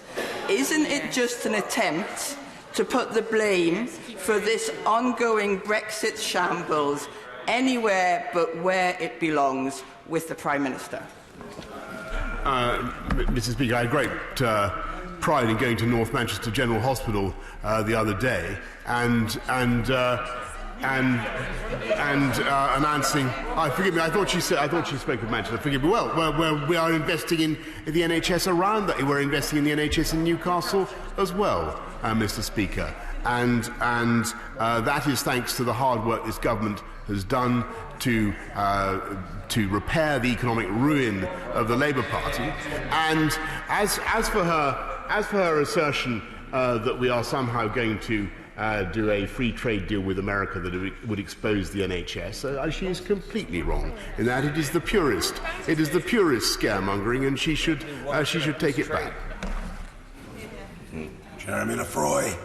Mr Speaker, would my right honourable friend confirm a couple of things to me? The first is that this indeed is a backstop. It's a replacement backstop, but it is not the intention to have this, provided we can negotiate a full free trade agreement that would obviate the need for these particular arrangements. And secondly, that the withdrawal, the political declaration is indeed a political declaration.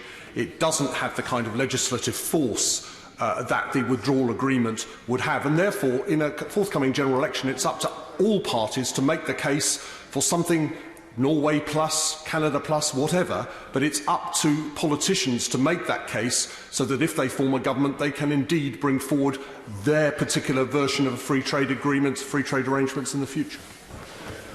My honourable friend should know that this is, of course, not a backstop because we come out of the customs union. The whole of the UK is out of the customs union, and insofar as Northern Ireland remains temporarily aligned on agri-foods and on industrial goods, that is by consent. So there is no backstop. But he's absolutely right to say that these proposals offer the opportunity to do free trade deals around the world, and a very exciting prospect indeed. Neil Coyle. Mr Speaker, the Prime Minister has recently admitted it was wrong to cut our police so much that 9 in 10 crimes went unpunished. His government is beginning to admit the massive faults with universal credit, and he's admitted the deep damage to the NHS. This unusual honesty is refreshing. So when will he get equally honest about Brexit and admit these plans would leave our country worse off, less secure, and risk the very future of the United Kingdom, and as such should never and can never be described as being in our national interest? I think you will find that many members of his constituency voted to leave the European Union, and indeed the population as a whole voted to leave the European Union, Mr Speaker, and their wishes must be respected. This House has voted time after time to honour the promise that we made to the British people. We can do so, and I believe, I'm absolutely sure, that we can achieve a glorious future by coming out with a deal of the kind that we're outlining today. Michael Tomlinson. Thank you, Mr Speaker. Moses could have come down from the mountain with tablets of stone, and there would still have been those on the benches opposite who grumbled. But isn't it clear from today's exchanges the grumblers are in the minority? Will the Prime Minister set out in due course some more of the detail of the political declaration that's so important in this case, and his vision for free trade agreements not just with the EU but across the world? Yes, of course, and we will make sure that we set out what we want to do with the political declaration, but also with our ambitions for FTAs, and they are very considerable, Mr Speaker. Sarah Hobhouse. Speaker, the Prime Minister is promising to get Brexit done at the end of the month.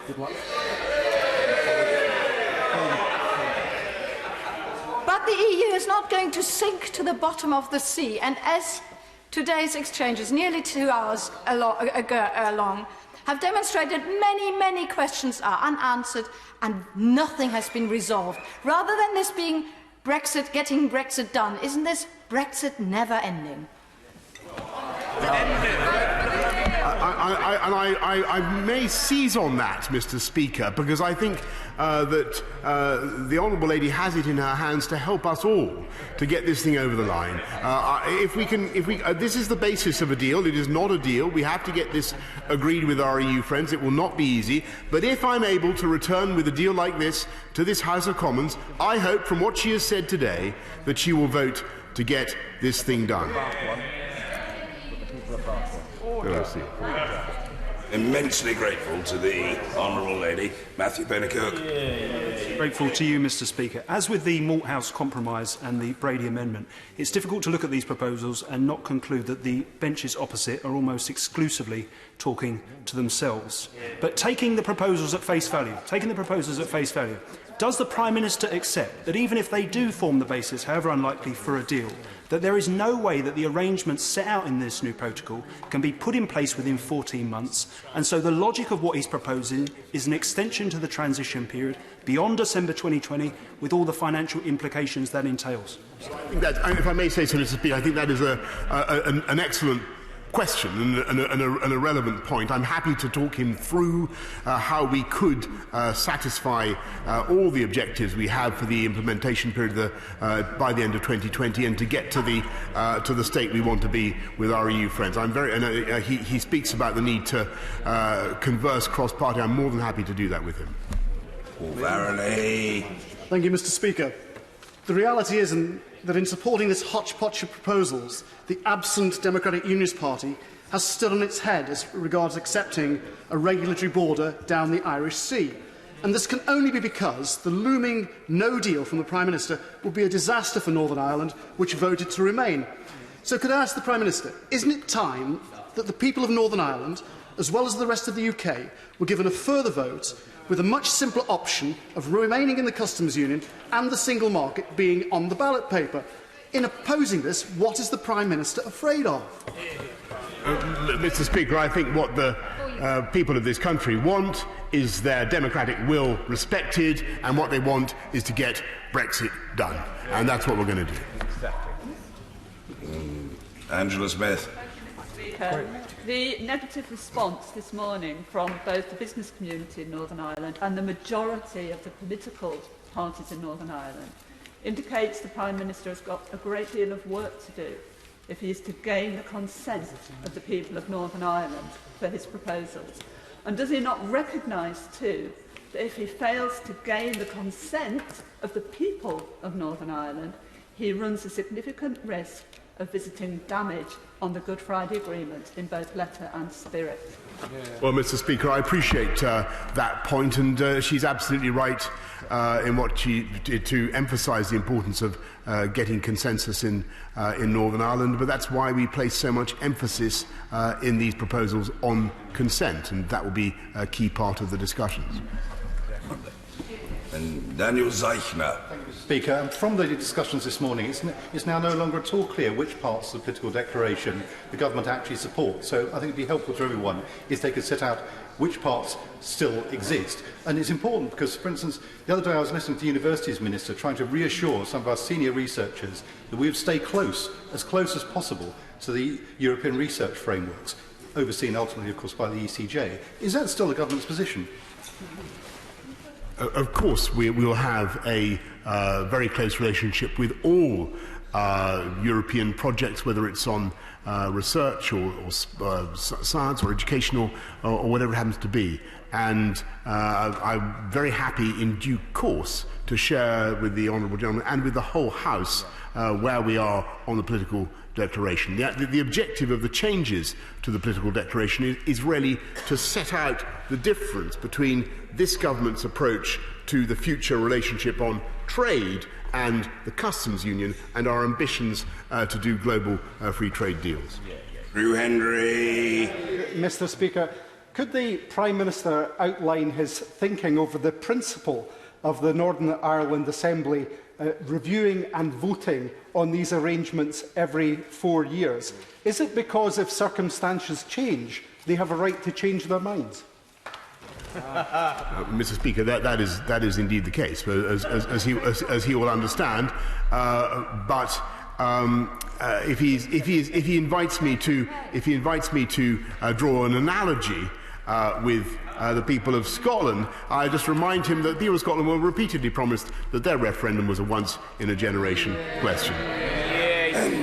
In thanking the Prime Minister and colleagues, I would just say that there are issues of substance and issues of tone. The issue of substance of policy is absolutely not a matter for the Chair, but in respect of the tone, I would like to say that I think that the tone of yesterday's debate, very important debate, on the government's domestic abuse bill and the tone of the exchanges today represent a huge improvement on last week. And can I thank the Prime Minister and colleagues who, if the right honourable gentleman really thinks it's necessary, but we will take it. But point of order, Sabita Bosway. It's not necessary, but it's a courtesy to say we appreciate that your calm, quiet voice was just as effective as other voices you have. Well, why didn't I realise just in advance how generous the honourable gentleman was going to be, and I thank him for what he said, which is very much appreciated. Minister, thank you. OK, we now come to the backbench motion on women's mental health. To move the motion, I call Vera Hobhouse. Mr. Speaker. Constituents often come to us at their lowest points, and we listen to them going through anxiety, depression and trauma. Poor mental health affects not only the individual, but everybody around them. Women are far more likely to experience serious mental health issues. Young women are at the greatest risk, with 1 in 5 having self-harmed and 13% having been diagnosed with post-traumatic stress disorder. Over the course of this Parliament, there has been a great deal of talk.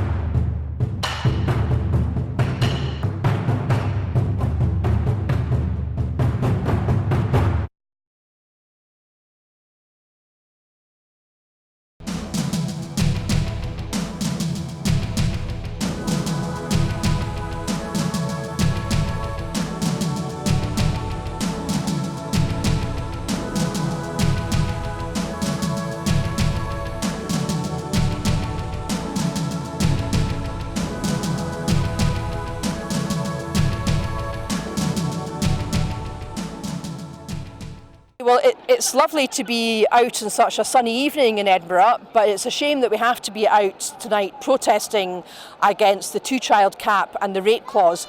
Well more than a year since Alison Thulis, my colleague at Westminster, first spotted it in the small print of a Tory budget. Very glad to see such a huge demonstration today and so many people still coming along 1 year after the rate clause came into force to show their opposition to this vile and despicable policy.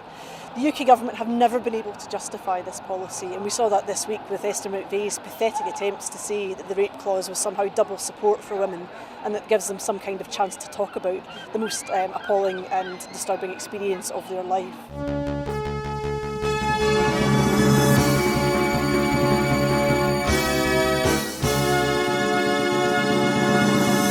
As you can see behind me, we're at the very beginning of the All Under One Banner rally. You can obviously hear the pipers behind me as events are about to kick off.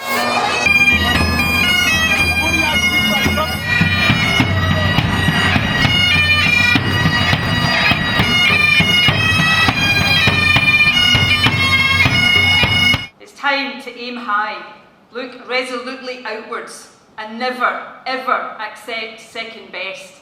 Above all, it's time to believe that we can. We can build that better country we know is possible. And friends, we will. If you enjoy watching our programmes, please help us to be Scotland's independent broadcaster by signing up to become a Broadcasting Scotland supporter.